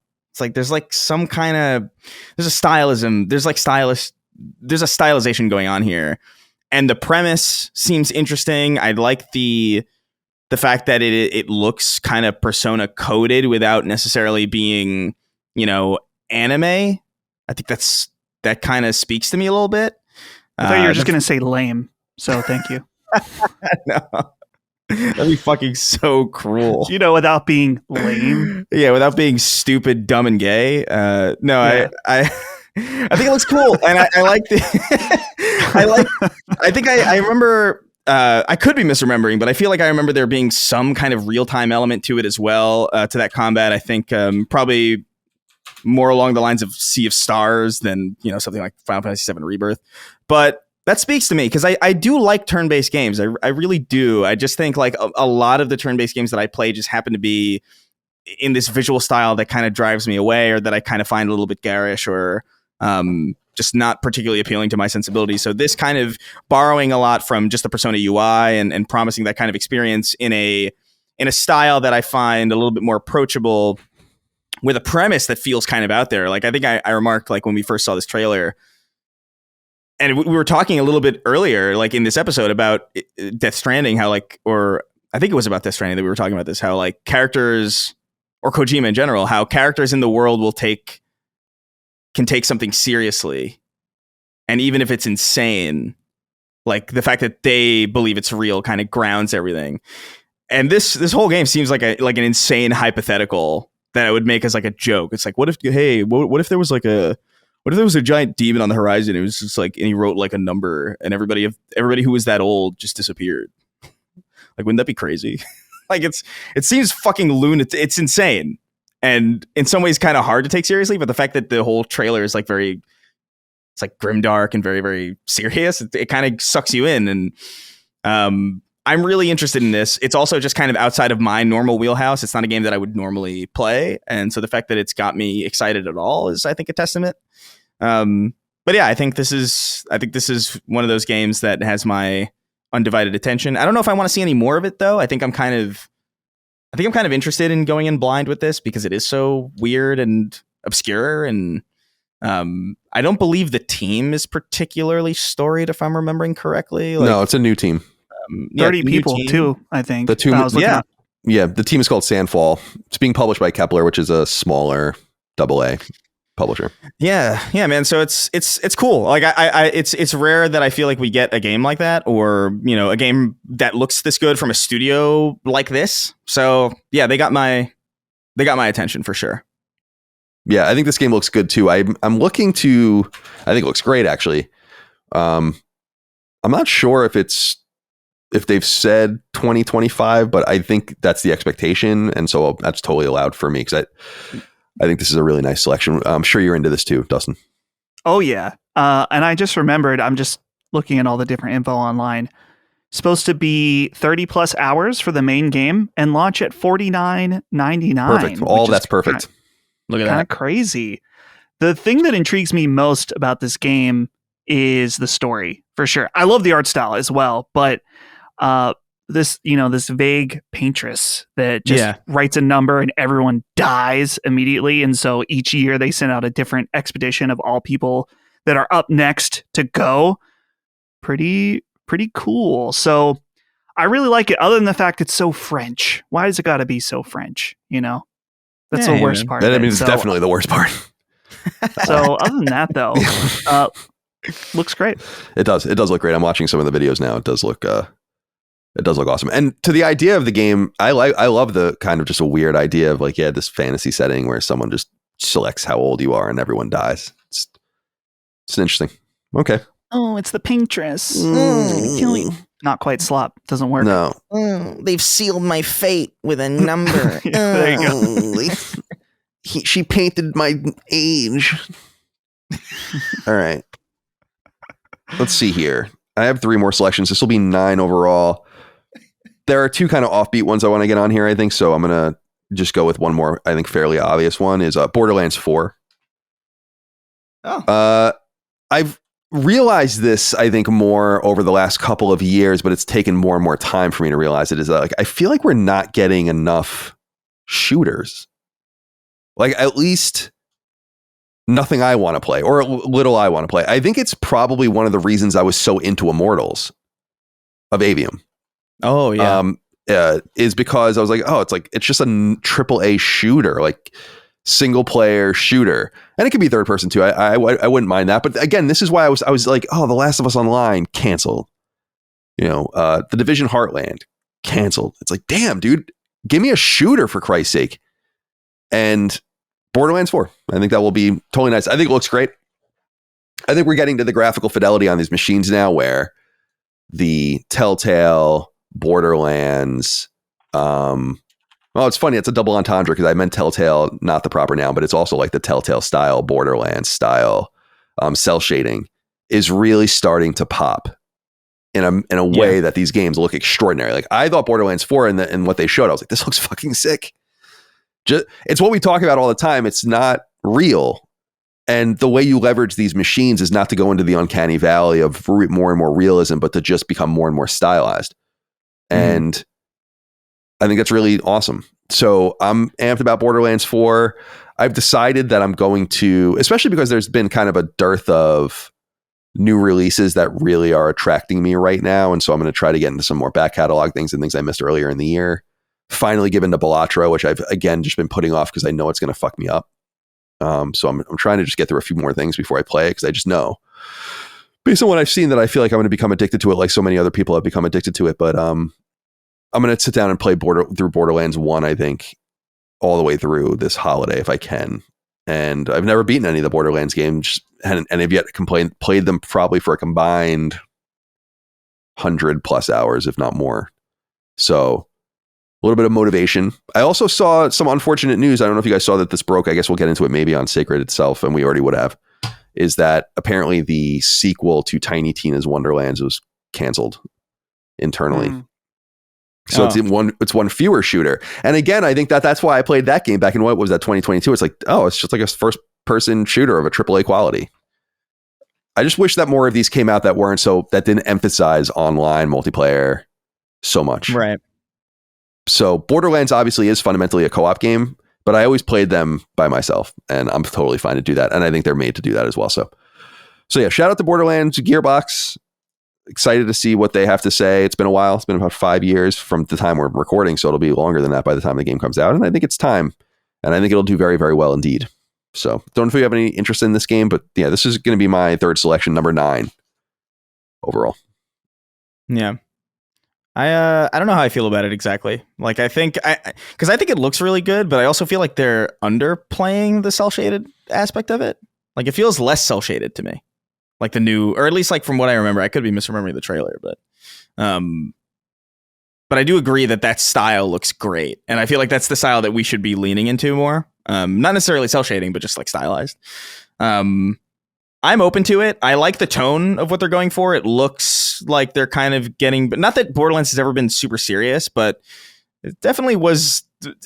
It's kind of, it's like a really dire world that kind of has this like coating of sarcasm on it that I think was just like a little too loud in Borderlands 3. Like I think they were like the Calypso twins, where they were like streamers or whatever. Like they really pulled me the fuck out of it, man. Yeah. Like but I'm not like, yeah, a little too much for me, but I'm not out of Borderlands entirely, but I think I just have to wait and see for this one. But it's definitely a point of curiosity for me. What do you think, Dustin? You have any interest? I don't really have any interest. I've said in the past that if I'm going to invest time into a looter shooter like this, I'd probably get back and finish up the remaining seasons of Destiny that I haven't played. I didn't even touch Borderlands 3. I played a tiny bit of Tiny Tina's, and I found the characters in it so annoying that I couldn't really go through with it. So yeah, I just skipped all the story stuff in that game ultimately. Yeah.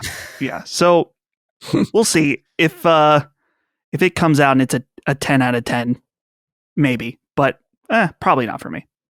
All right, well, let's stick with you, Dustin, and get you on the record for your 4th game, 10th overall. Okay. Let's go ahead and put a remaster on here. Not necessarily new game, but it's one of my most anticipated, and that would be the Suikoden 1 and 2 HD remasters, or as Psycho Mantis would say, Suikoden, when he reads your memory card on Metal Gear Solid. But yeah, this is coming out March 6th, 2025. It's been delayed quite a bit. This is one that we thought would come out this year, but it's been pushed back. And I have only played Suikoden 1 and not Suikoden 2, and supposedly Suikoden 2 is the better of the two, but Suikoden 1 was fucking awesome. Really loved it. A great RPG that really was respectful of my time, I would say. It felt like it was the perfect length.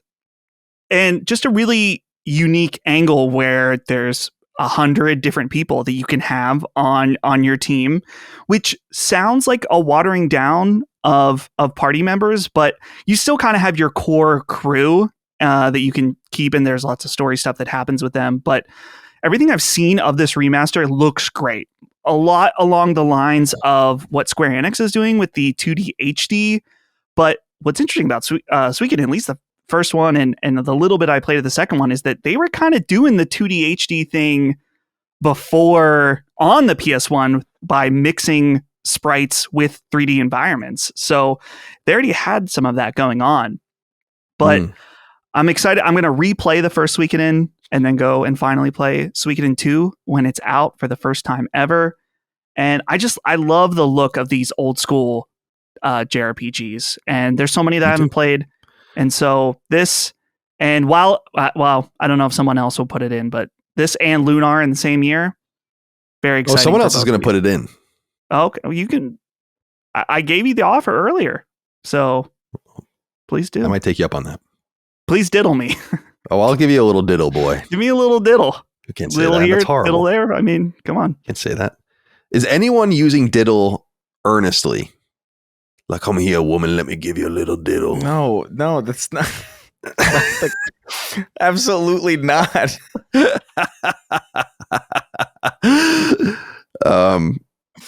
The things that I would say to make Michael laugh and the things I say on the show are starting to blur together.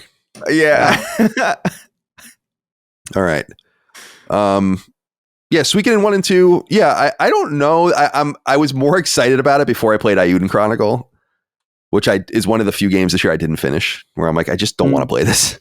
Mm-hmm. It's cool. I like the idea of having these huge parties of characters you have to go find. You don't have to find all of them. You recruit them.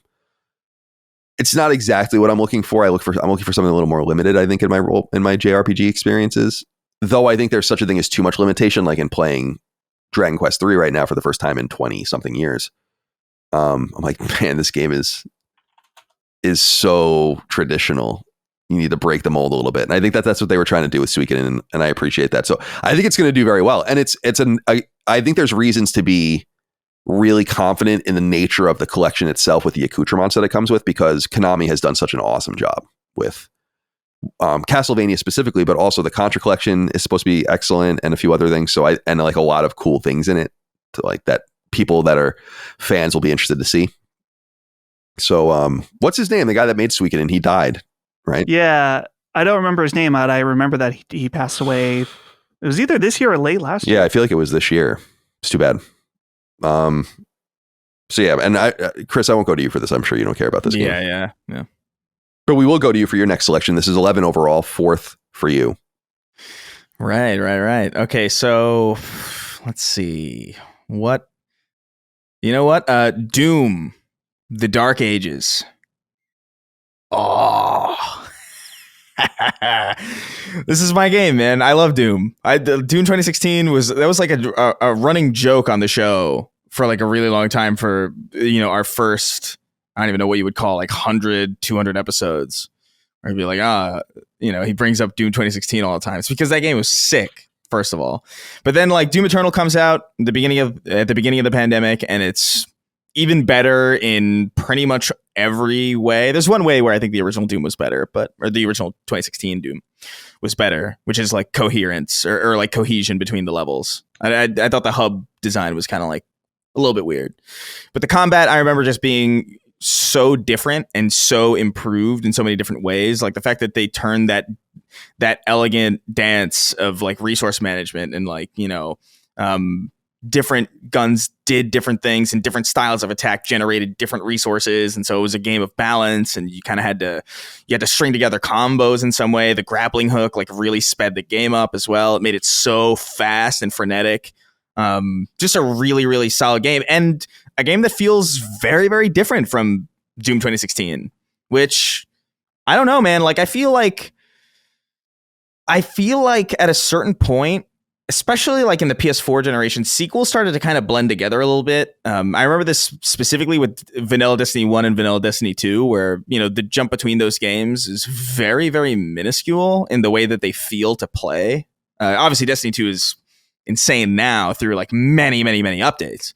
But I really remember like starting Destiny 2 being like, this is not a jump like I remember Halo 2 from Halo 1 or Halo 3 from Halo 2 or Halo Reach from Halo 3. Like this is very much the same.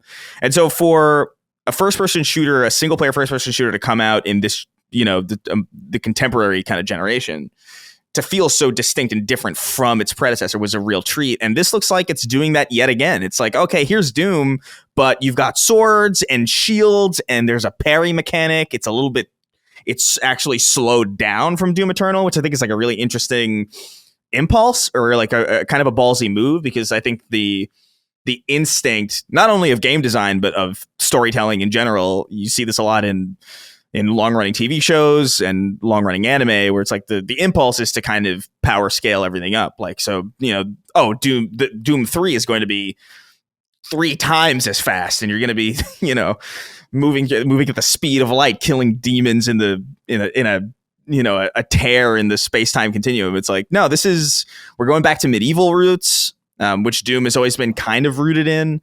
It's slower pace. It's more hunkered down. it's the idea of a parry mechanic in a shooter is really interesting and really cool and weird and kind of offbeat and out there. And just Doom is just, it's a game ass game, man. It's just fun. It's pure adrenaline. It's action. The only point of sadness that I have about this game, I guess, is really Mick Gordon's uninvolvement, I guess, or the fact that him and that studio have parted ways. And there's no doubt that a lot of why Doom 2016 and Doom Eternal work so well is that soundtrack that is just banging. And so that's an unfortunate aside. That is, an unfortunate business reality outside of the game itself. But I'm stoked for Doom: The Dark Ages. I think that team has done a lot to just earn my trust over the years. They are easily my favorite single player first person shooters in the last, I can't even tell you how many years. And just it is a very, very special team. And yeah, man, this is easily up there for me. Cool. Yeah, me too. I had it on my list, but I was leaving it for you. Yeah, I'm excited about this game too. I think it looks great. The skull shooter got me laughing when they showed that. And oh yeah. Yeah, it's just, this is exactly what we're talking about. I'm talking about where it's like, yeah, just more single player AAA shooters would be nice that have a single player emphasis like this does. You can't go wrong with Doom. So, and I think they showed that with 2016, especially when there was so much skepticism about it. Although I think reasonably so, but it came out great and it is awesome. So yeah, shout out to them. Shout out to this. I'm sure you're going to play this as well, Dustin. Absolutely. It's funny thinking about the progression between Doom and Doom Eternal, in that I use this term loosely, but Doom 2016 is kind of more a grounded Doom experience. I mean, there's still, you're on Mars, there's demons and the spawn, you go into hell and stuff like that, of course, very Doom stuff. And then Doom Eternal, as Chris mentioned, much faster and also a lot more colorful, where enemies, when you use the chainsaw, they're shooting out a rainbow of different ammo and stuff like that. It's almost, almost took it a lot more cartoony in that. And so what I think is so cool about Doom in the Dark Ages is that it's somehow a return to a more grounded Doom, but also less, in that you have a shield and there's fucking dragons and shit like that. So it's kind of just gone in a totally new direction in a lot of ways. And I think that that's awesome. So I'll be there day one on this game. Absolutely. Yeah, dude. Like I really think it's ballsy and really creatively cool to just have a trilogy of shooters that play so differently from one another, but also feel so coherently. They all look and feel so, unmistakably Doom. I think that's really cool. Like I can't even think of really another trilogy of first person shooters that's done anything like this, really. And props to them for not doing the safe thing, which is just kind of, let's just do the first one again, or let's just do for two, or let's just do the second one again, but like add a gun or like add new weapons, and I don't know, maybe add like a different melee weapon or something. Like they're really redesigning this game from the ground up every single time, and I think that's fucking awesome. All right, I guess it's time for my fourth game. This will be 12 overall. I'll get into some Colin Fair now. I want to go with Ninja Gaiden Ragebound, which was just announced at the Video Game Awards, and I fundamentally misunderstood who was making this game actually, and I don't know why, because the the PlayStation blog post at the time said who it was, but I just misread things. It's being made by the Game Kitchen, the studio that made Blasphemous. It's pretty interesting. I'm not crazy about Blasphemous. I didn't play it very deeply, but the gameplay just wasn't speaking to me when I played it. Like, it looks great, and I want to like it, especially it's like a Castlevania-like game, but it's a little more mechanical and difficult than I was looking for in a game like that. This game, this Ninja Gaiden Ragebound game, I don't think necessarily reads like that at all, actually. Although I think it's going to be hard, and any Ninja Gaiden game is supposed to be hard, but a 2D Ninja Gaiden game especially should be hard. I just think this game looks super, super beautiful. And I just think it's exciting historically. It's been really like 34 years since we've gotten a new Ninja Gaiden game, 33 years in the 2D realm. I mean, that's a long time. And so to finally, for Koei Tecmo to finally be able to activate this franchise again on both PS5 and PS4 in this kind of old school way, as opposed to the 3D reimagining that we got beginning in the Xbox generation, I think is really, really awesome. I fear for some people, the first comment on the PlayStation blog post is, looks good, but could you imagine if it was in the style of the opening cinematic? And for people that haven't watched the trailer, the opening cinematic is just like an anime cutscene. And it's like, can you imagine that? Like an anime game? Yeah, I can imagine that. This is something a little bit different because, again, I don't think anyone expected Ninja Gaiden to go in this direction anymore. And so I'm really, really excited about it. I know I emailed Dagan about it immediately. I knew he was going to love it. We share a connection for Ninja Gaiden, very special connection going back to our childhood. And yeah, I can't wait. So it already has a release window of summer 2025. And I'm really, really excited to see more of it. I don't know if you guys are going to get into this game. Maybe Chris would, but I doubt Dustin would. But one thing that I want to see now is, and I really hope they do this, and I should just reach out to my friend at Koei Tecmo and ask him, is like, get that trilogy out now, but in the spring or something. Get the NES games onto PlayStation in a really nice package with awesome making of content and artwork and development stuff. And I think that'll be really, really neat and tease what will hopefully be a really great game this summer. So yeah, got to give a shout out to my boys at the Game Kitchen and Ninja Gaiden or Gaiden Ragebound. Dagan and I always called it Ninja Gaiden. I was talking about that on and we've talked about that on this show, but Dagan and I didn't know it was called Ninja Gaiden. Everyone I knew called it Ninja Gaiden. And it was wonderful. So that's that. Anything to say about this before we move on? No, it looks cool. I love the way it looks. I like these kinds of games. Like it reminds me, like I like The Messenger and Shadow of the Ninja and these types of, like the fact that it looks nostalgic to me, even though I've not played it, and that's what's kind of exciting about it. I forgot that Shadow of the Ninja came out, right? Mm-hmm. I gotta play that at some point. I think you'd like it. I'm sure I would. It looks great, and the Vic Ninja is interesting as well. yeah. They did some work on that character, man. But that's a solid game. The camera's a little close for me. That's really my only point of criticism is that the original game was a lot more like the old Ninja Gaidens, where like the camera was like really far away and you were kind of tiny. This kind of goes a lot closer, and some stages are redesigned to accommodate it. It's not bad. It's actually pretty good still. It doesn't feel as, it just kind of feels like I'm playing a new game. It doesn't really feel like I'm playing Shadow of the Ninja because it is so different, but that's not a bad thing. It's weird, but I think you'd like it a lot. It's really good. It's pretty hard. Like I'm terrible at it actually, but I love it. I love it anyway. Okay, Dustin, let's go back to you for your final one. This is number 5 for you and 13 overall. Final pick. Well, no one said this one yet. So let's go with Ghost of Yotai coming in at some point. Oh, yeah, the audience would have been upset if we didn't say that. I didn't even think, it wasn't on my list. I didn't even think of it, to be honest. Yeah. So this is coming at some point in 2025, so we'll see when, but Ghost of Tsushima was, I think, a game that surprised a lot of people coming at the very tail end of the PS4 generation after Last of Us Part 2. And it really was the Assassin's Creed style Japan game that everyone had wanted for so long. But I think much better than an Assassin's Creed game through and through. And I'm so excited about this next one. I'm just watching through the trailer again, and that first game just is absolutely so beautiful. The environment and seeing the environments in this trailer, man, amazing. That was the one thing when I was in Japan this year, I got to spend a little bit more time in the outdoors, taking a river boat ride through like some of the countryside in Kyoto. And so Japan's such a cool place geographically with, mountains and forests, all kinds of different areas. And so this game looks like it really wants to capitalize on that.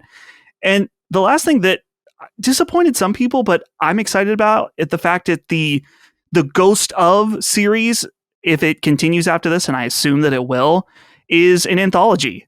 I love Jin Sakai. I thought he was a great character, but I felt like, much like how I felt with Death Stranding, the story's complete, and I was happy with where it ended.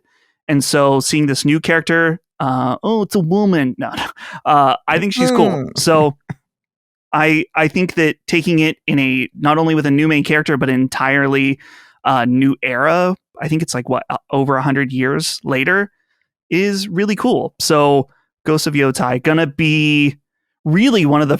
It feels like will this be the first big first party game we've had in quite a while? Really, from PlayStation. So it'll be exciting to see a game that's for PS5 only from first party. Muted. Oh. Yeah, we'll see. I think it's going to do very well. And people seem to be really earnestly excited about it. This doesn't seem to be a very divisive game with people, which is different considering the climate we're in right now. Chris, I assume you're excited about this as well? Yeah, it was on my list. It's Ghost of Yotai looks dope. I really loved that first game. I thought it was surprisingly good. Like Dustin already kind of alluded to, it is that Assassin's Creed style game, just done really artfully and really well.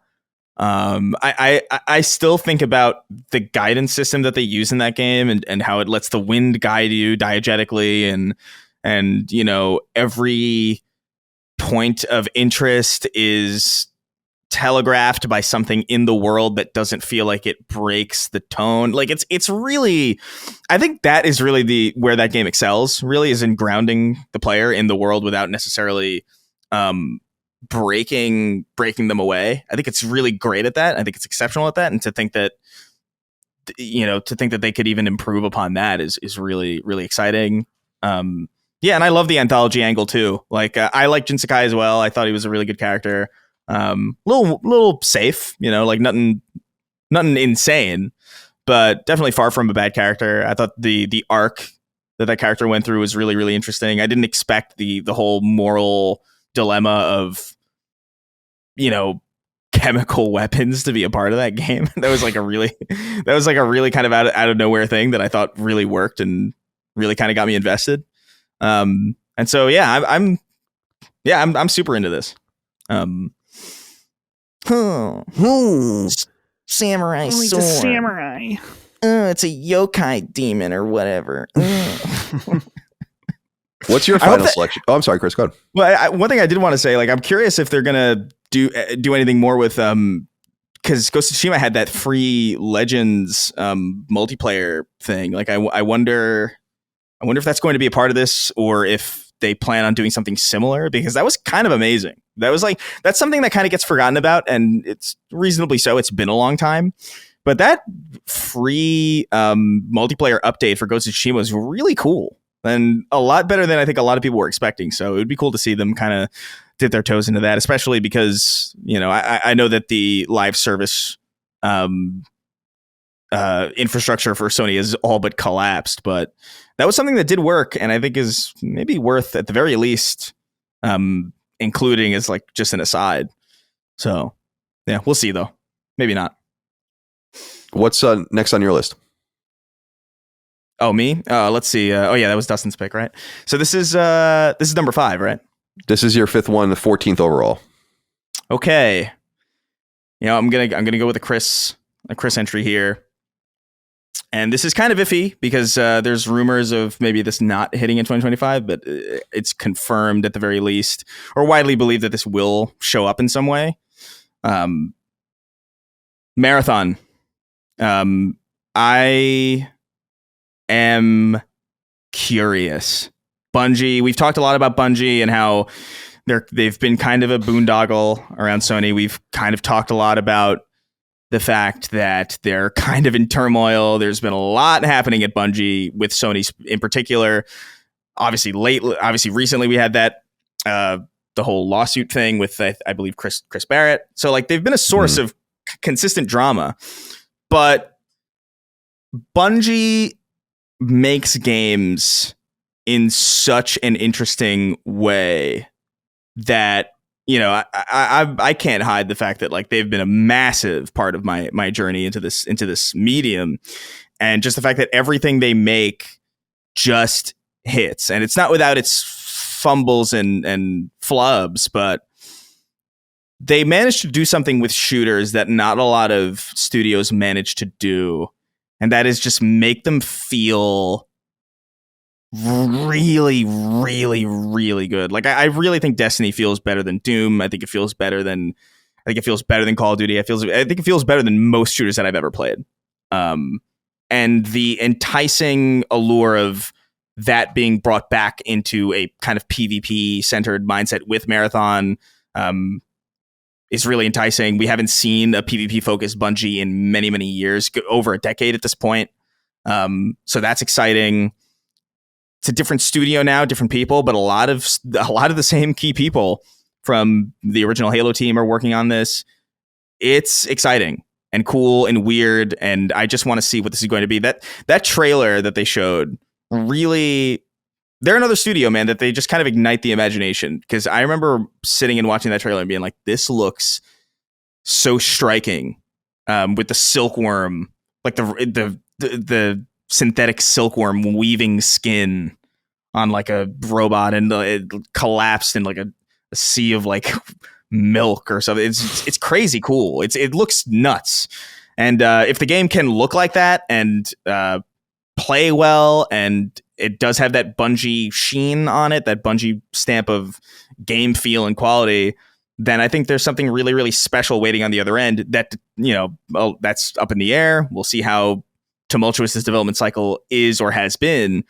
But I don't really doubt their ability to make something that feels incredible to play. And because of that, I'm really, really interested to see what this is going to be. Also, extraction shooters are very new to me. I don't really know much about them. I know about Tarkov, but I haven't spent much time with it.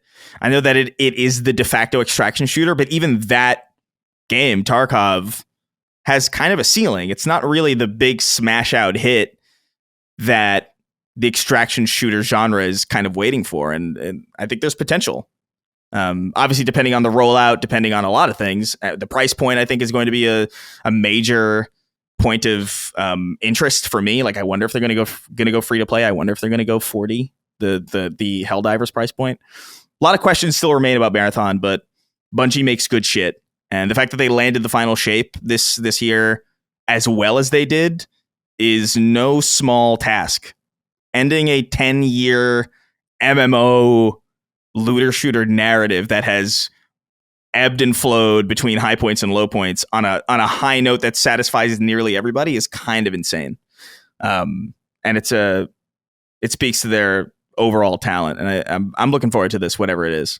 And I hope that they do take a lot of cues from the original Marathon, because I think the original Marathon is one of the most deceptively well done narratives in any first person shooter. I think it kind of gets shadowed by the fact that it's a lot of text logs.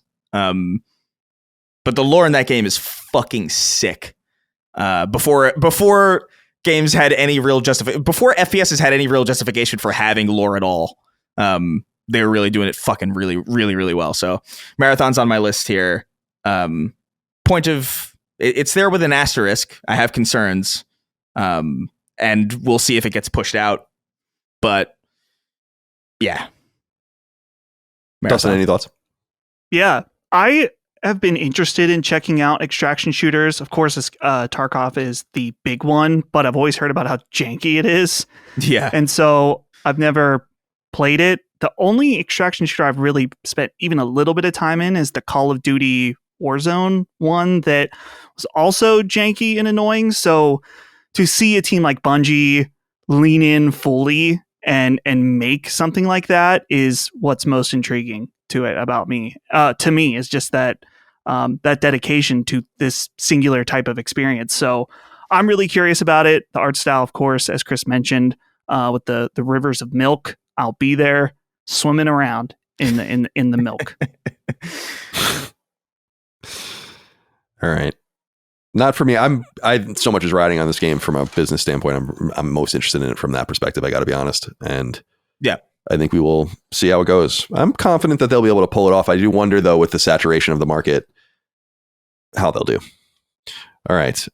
My final selection here, and it is on my list. You brought it up earlier, Dustin. I have 5 more games that I could have gone to, but I am going to go to this and be true to the Colin spirit of things. Lunar Remastered Collection, for sure, is going to be something I'm really interested in spring 2025. Of course, the games were developed originally in the 90s by Game Arts and were released on the Sega CD. Now, I didn't have a Sega CD growing up. I didn't even have a Sega Genesis until I was in high school, and I bought it on eBay. But my friends had it, and my friend Eric specifically had a Sega CD, and these games I never encountered these games when I was a kid. And then, of course, Working Designs brought them to PS1 in 1999 in the Silver Star Story Complete and Eternal Blue Complete. What's funny is that these were the first of what I think would be, or no, these are like the second remakes of the games by that point. And then Lunar Silver Star Story, I don't think they do Eternal Blue, but Silver Star Story comes out to PSP and is remade again. In fact, if you look at Game Arts, they haven't released a game in like 12 years. And yet games continue to come out from the they own this. I don't know if you guys know the series Sylphied. They own that series. They own Grandia, and a few other things. So Lunar's another thing. So anyway, these are deeply, deeply nostalgic games for me because I was in 9th grade when Silver Star Story specifically came out, and I was in love with it.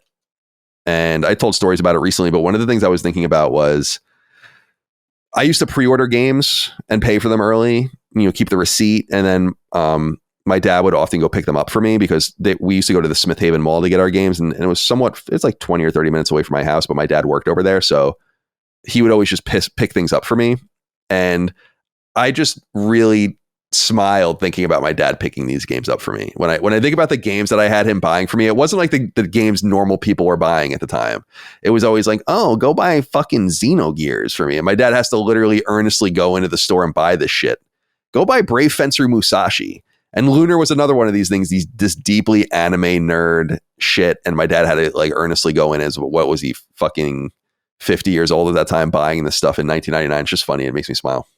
So really, really excited about this. I think these are awesome games, pretty traditional. The one thing about Lunar games that I'm not crazy about is that they scale. There's level scaling in the games, which I'm not crazy about. It was one of the first times I ever encountered that, I remember, in a video game, actually, where you can't brute force yourself away per se through a game, that it kind of forces you to play it at its level. I don't know if that will resonate now that I'm older and potentially more sophisticated at playing games. I don't know if it will bother me as much, but it did bother me back in the day. So I do remember that. But yeah, got to give a shout out to these games. And of course, we've talked a lot about Working Designs, which is defunct now, but this is being put out on behalf of Game Arts by Gung Ho, the somewhat obscure publisher of video games. So their biggest game is like Puzzle and Dragons, I think, at this point. So not a huge publisher. So yeah, I don't think Chris will have anything to say about this, but Dustin, I'm sure you're going to be in on this. And are you going to wait to play them until they come there? Are you going to play them on, because you have them on PS1, right? Or you have? Yeah. I have both of these games on PS1, but I was planning on playing them there. But with this collection coming out, I'm sure there's going to be a lot of quality of life things added. So I'm just going to wait to play it there. And it's those games can still remain a nice collection piece. But yeah, I've always been curious about these games, and so this was a perfect announcement earlier this year, and I'm excited to check those out along with the Suikoden collection. It seems like it's a great year for slightly more obscure old school RPGs. For sure. And I think that Game Arts released, Gung Ho might have done it too, is the Grandia games, I think, came to PS4 earlier this year, and I didn't buy them. I should probably pick that up too. Just to show my love and support for what they're trying to do. Shout out to Game Arts. The Game Arts released a really wonderful early Vita game that people might not remember called Dokuro, which was awesome. I reviewed it at IGN. Dokuro. It was a really cool puzzle game if people want to check it out. Anyway, that's the fullness of our list. So here's the list. It's Civilization 7, The Outer Worlds 2, Judas, Monster Hunter Wilds, Death Stranding 2, On the Beach, Grand Theft Auto 6, Elden Ring, Night Rain, Claire Obscure, Expedition 33, Borderlands 4, Suikoden 1 and 2, Doom of the Dark Ages, Ninja Gaiden, Ragebound, Ghost of Yotei, Marathon, and finally, the Lunar Remastered Collection. Not bad. Not bad at all. All right, boys. Any closing thoughts as let's go around the horn and say goodbye. It's time to go now. We've been going for a couple of hours. It's the holiday season, I guess this will go live like right after New Year's probably. So happy New Year to everyone out there. Chris, you have any closing comments before we go? No, man, it's interesting. When I was making this list, I was like, man, there's actually kind of a lot that I'm looking forward to, and I don't even think I really thought that much about it because everything feels so much smaller than GTA 6 that it almost kind of deceptively places everything as like, yeah, maybe there's stuff coming out, but no, there's a lot of good shit. And so I'm just pumped for this year. I feel like we're riding a weird wave of just interesting stuff. I think since 2023, we've talked ad nauseum on the show about like how, people are talking about how 2024 was like a bad year for games and we just don't understand it. I feel like we're kind of on track to even have another crazy year, which is kind of exciting. It's really cool. Yeah, it is exciting. I'm looking forward to it as well. I'm full up, man, on games to play. It's great. It's a great feeling. Dustin, closing thoughts? Closing thoughts. Obviously, as Chris said, a lot of great games coming next year. I think in addition, though, I'm curious about games we don't know about that will be coming out next year, or at least announced. Thinking of Persona 6, that's been on. It seems like people keep thinking it's going to get announced. It never does. I don't know if it's been delayed. Seeing more from Kingdom Hearts 4. New Tales game should be announced next year, which would be nice. New Tales game would be great. So, yeah, we're kind of at that point now with the PS5 generation that hopefully we're starting to get some crazy big and good announcements. So excited for that as well. Me too. Well, this was a fun exercise. We'll be back next week from when you're hearing this with normal episodes as usual, and everything has been publishing as normal throughout anyway, but it's cool to kind of do this just to recollect and then look forward as we've done these last 2 episodes. So now we have a good framing for 2025. I think it'll be an exciting year. I think lots of cool things are going to happen, and obviously many things, as you said, Dustin, that we don't know about yet. So boys, appreciate you. Hope you're well. Be well. Talk to you soon. This is one of our last recordings that we're doing. We're recording this in the middle of December. So, we're about to say goodbye to each other for a few weeks, but it's been good getting all of this stuff done. We have one more regular episode to record later this week before we say goodbye. And appreciate your guys' time today. Appreciate all of you out there as well. Your love, kindness, and support of all things Last Stand Media, Sacred Symbols, etc. Patreon.com/LastStandMedia for early ad-free access to all of our shows, etc. Sacred Symbols Plus and so on. And LastStandMedia.store for merch. We'll see you next time. Happy New Year. Until then, goodbye. Sacred Symbols, a PlayStation podcast, is a product and trademark of Last Stand Media and Collins Last Stand LLC, and is proudly recorded in the USA.